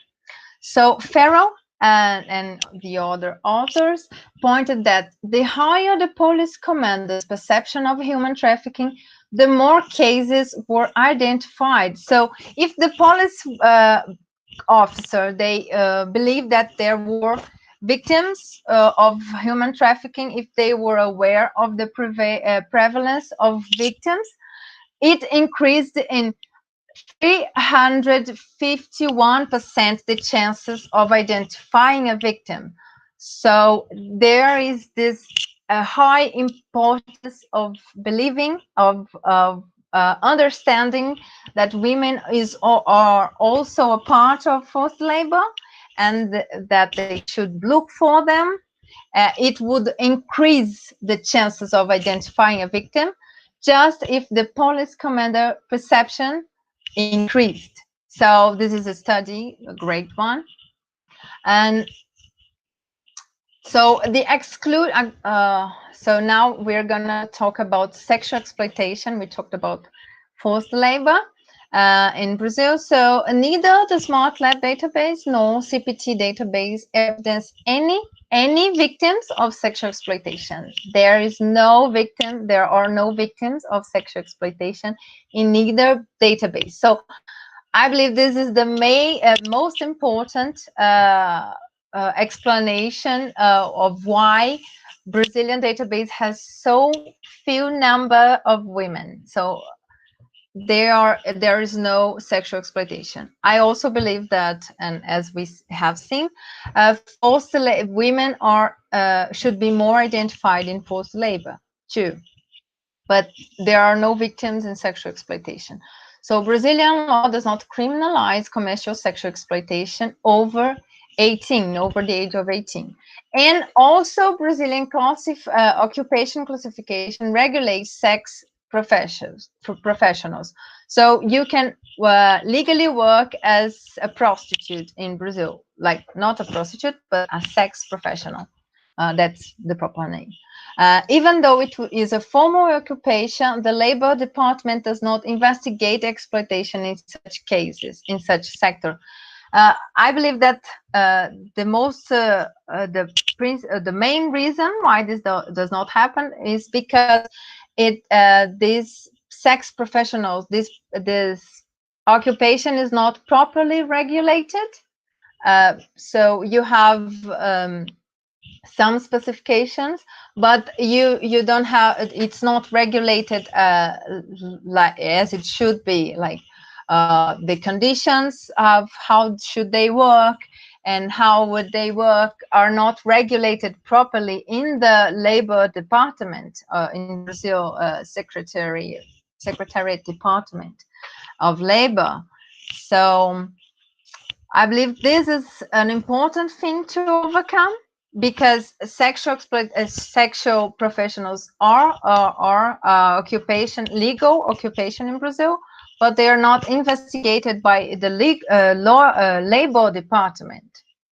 So in an attempt to find information on sexual exploitation of victims over 18, several different sources were analyzed.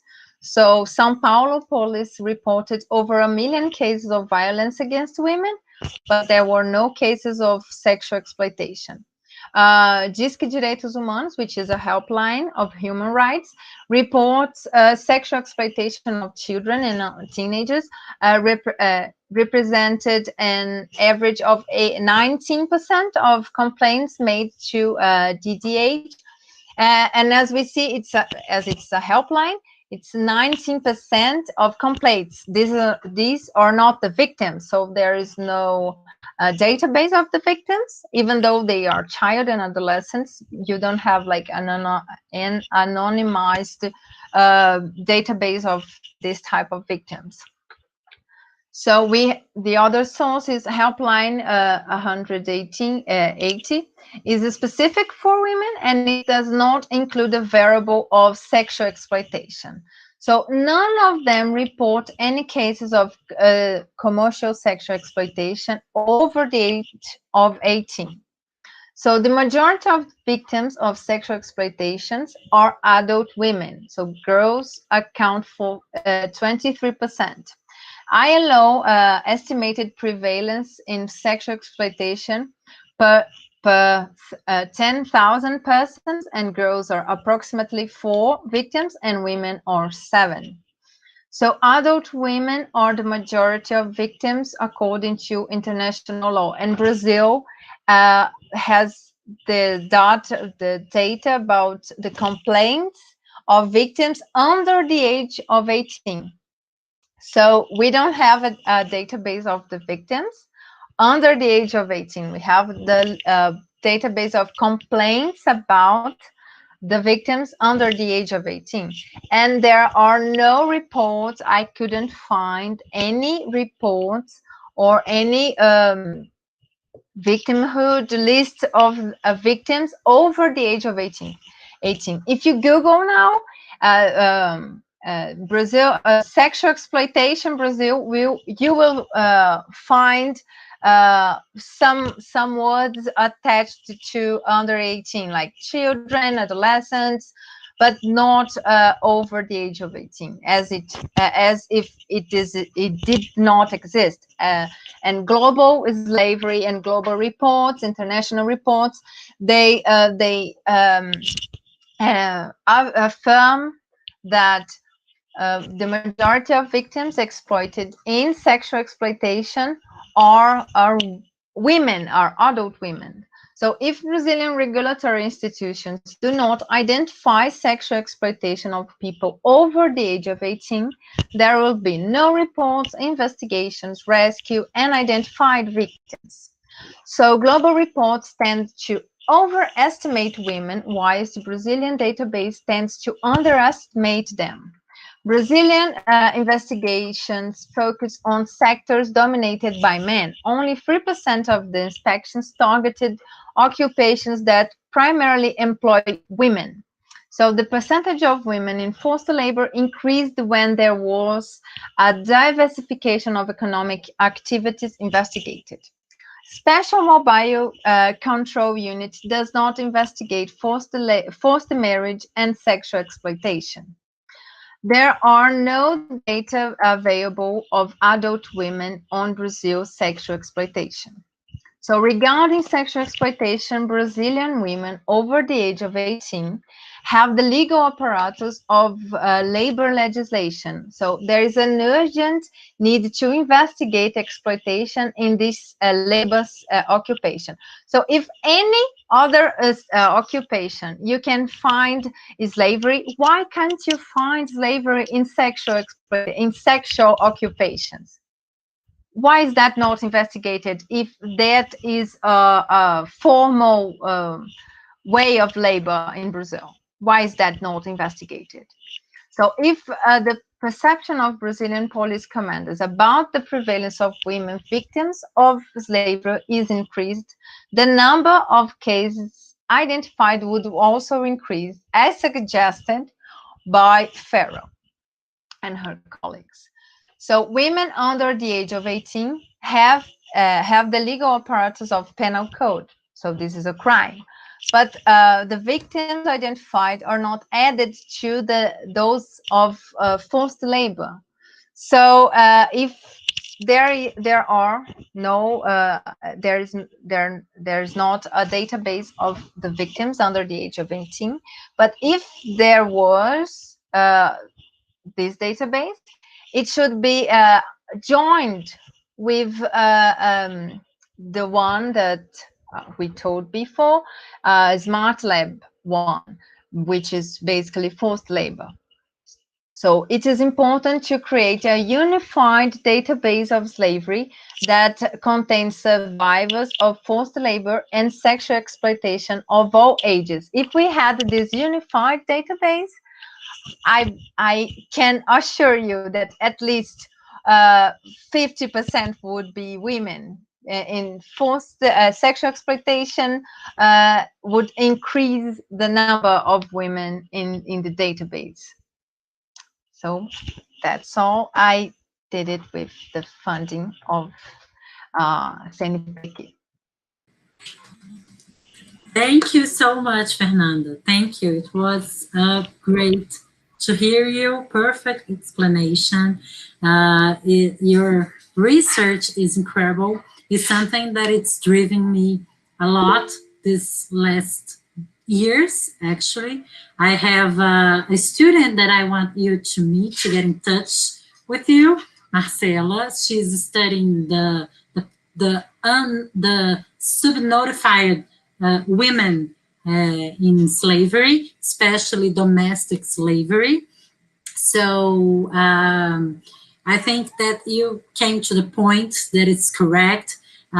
We did some interviews with people from the MPT and the Auditoria Fiscal do Trabalho, because we also find in our research that there is no communication between sexual exploration and slavery. They put them separated as they were two different things. And this causes, like you said, a database that it's subestimated the number of women, because it leaves from, it doesn't consider the sexual exploitation victims. So, and that's a work that the MPT is doing to try to get the sexual exploration in the database of slavery.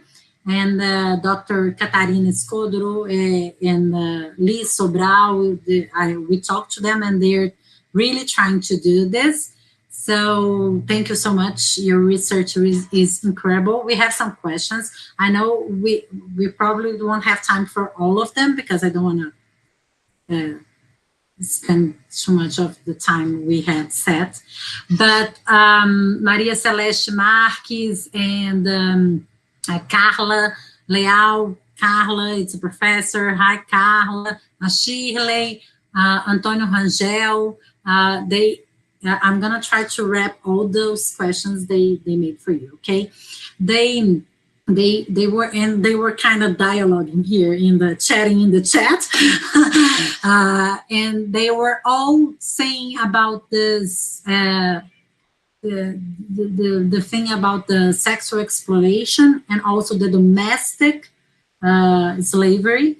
If you don't think this is one of the causes that the number of women's underestimated, I think you answered about this sexual exploration, but we want to hear you about the domestic exploration. And Antonio Rangel, he said that there were only 4 fiscalizations in 25 years about sexual exploration.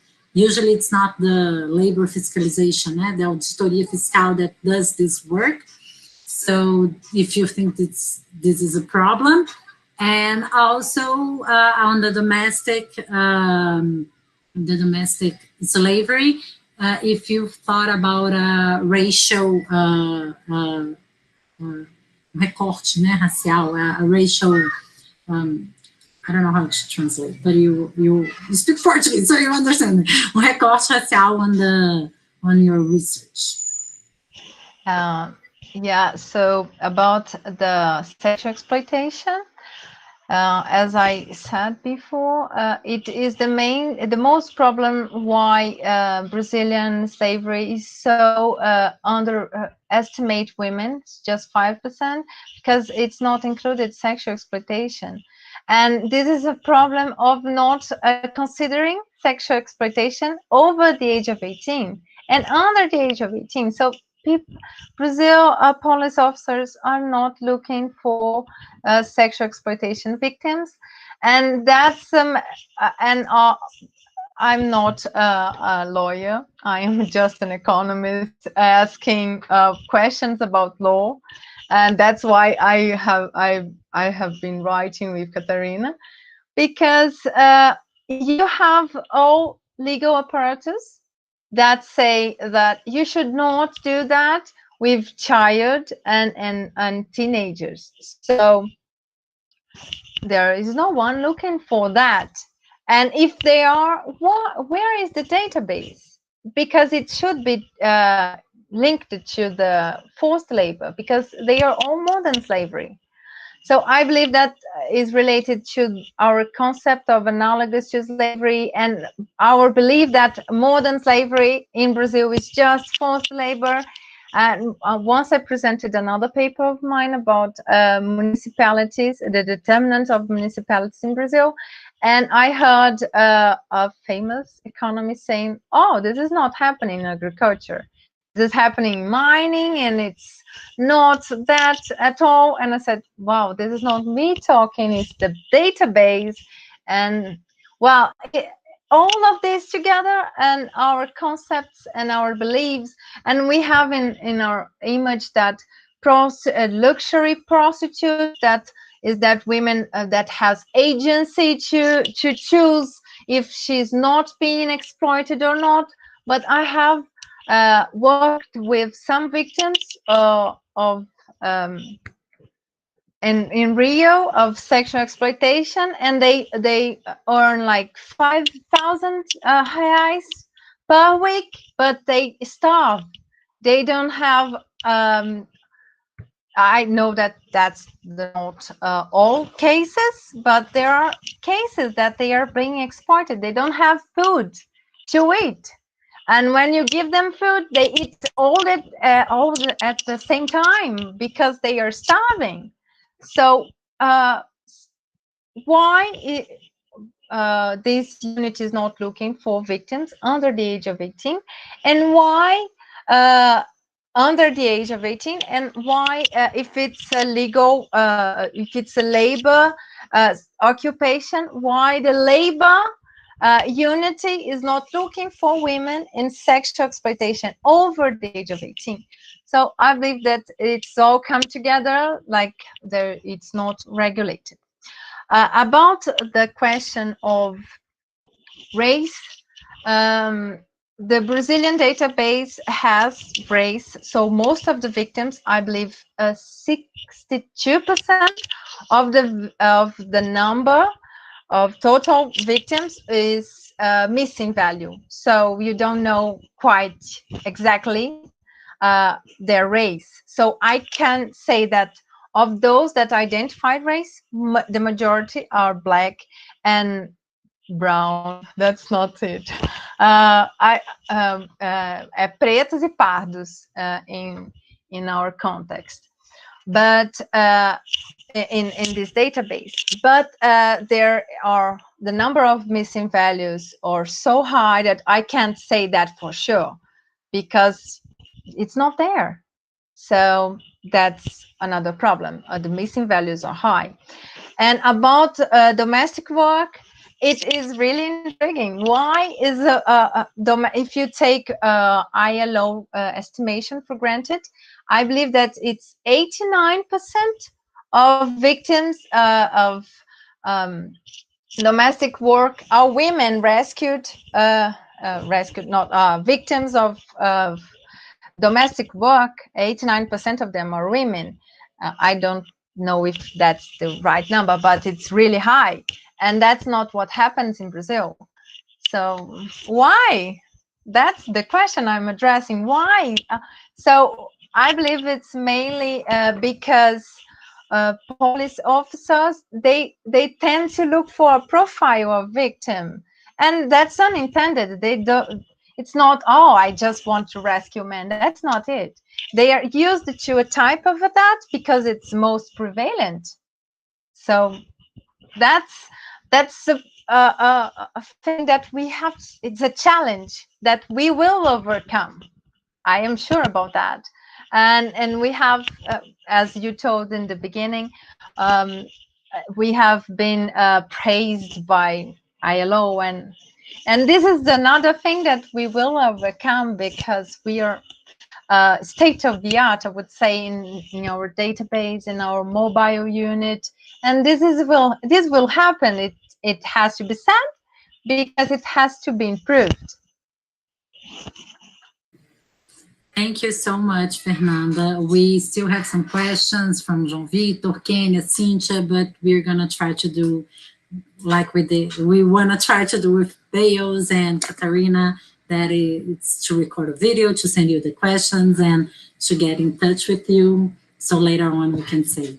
As for now, if everybody can turn on the camera, please, Professor Kevin Bales, Professor Katarina, Professor Carlos, if you're here. Just to wrap up the first day, and to thank you all again, and to say especially to Professor Kevin Bales, we are so delighted that you sent us this gift.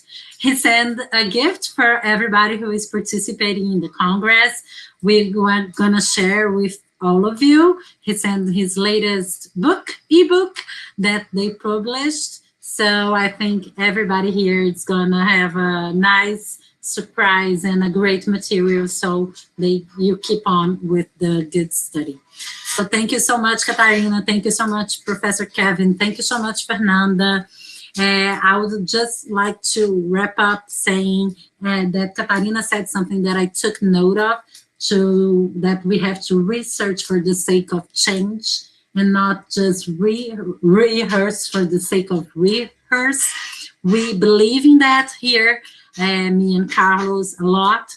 The aim of our clinic is to do something for change. We recently end our research that we plan to publish and send to you. And in the research, we were really excited, Carlos, to propose something, to show the data, because you said already about evidence base. So we try to do the evidence base for make a change in the judiciary system, so we can eradicate slavery in Brazil. So we're really, really great to have you here, and to hear you tonight only confirms that we are on the right path, doing research for the sake of change. So let's all do this together. Thank you so much. Thank you. We're very honored to have you here tonight. Thank you. Thank you so much for having us. Yeah. And I just less informs for the participants. I'm going to say in Portuguese, okay? Oh, no, just before the last informs, I just want to thank you so much, Charles, our translator for tonight. everybody's really praising you. Everybody, it's like all the messages are really praising Charles. So thank you, Charles. It was awesome to have you here. Great having you here. Keep with us on the following days, but just to take this note here and to thank all of my students that make this happen, Ricardo and Samuel and Caroline, specifically on this day. And to tell the participants to come tomorrow, we're gonna start on time. So tomorrow at 10 a.m., we'll be waiting for you. And please send the pictures you took and everything else. Mark the clinic on Instagram and use our hashtags, né? Hashtag Quarto Congresso CPTEC e marque a gente lá no Instagram também. Thank you so much. Good night. Good night, professors. Good night, Katarina, Kevin, Fernanda, Carlos. Bye.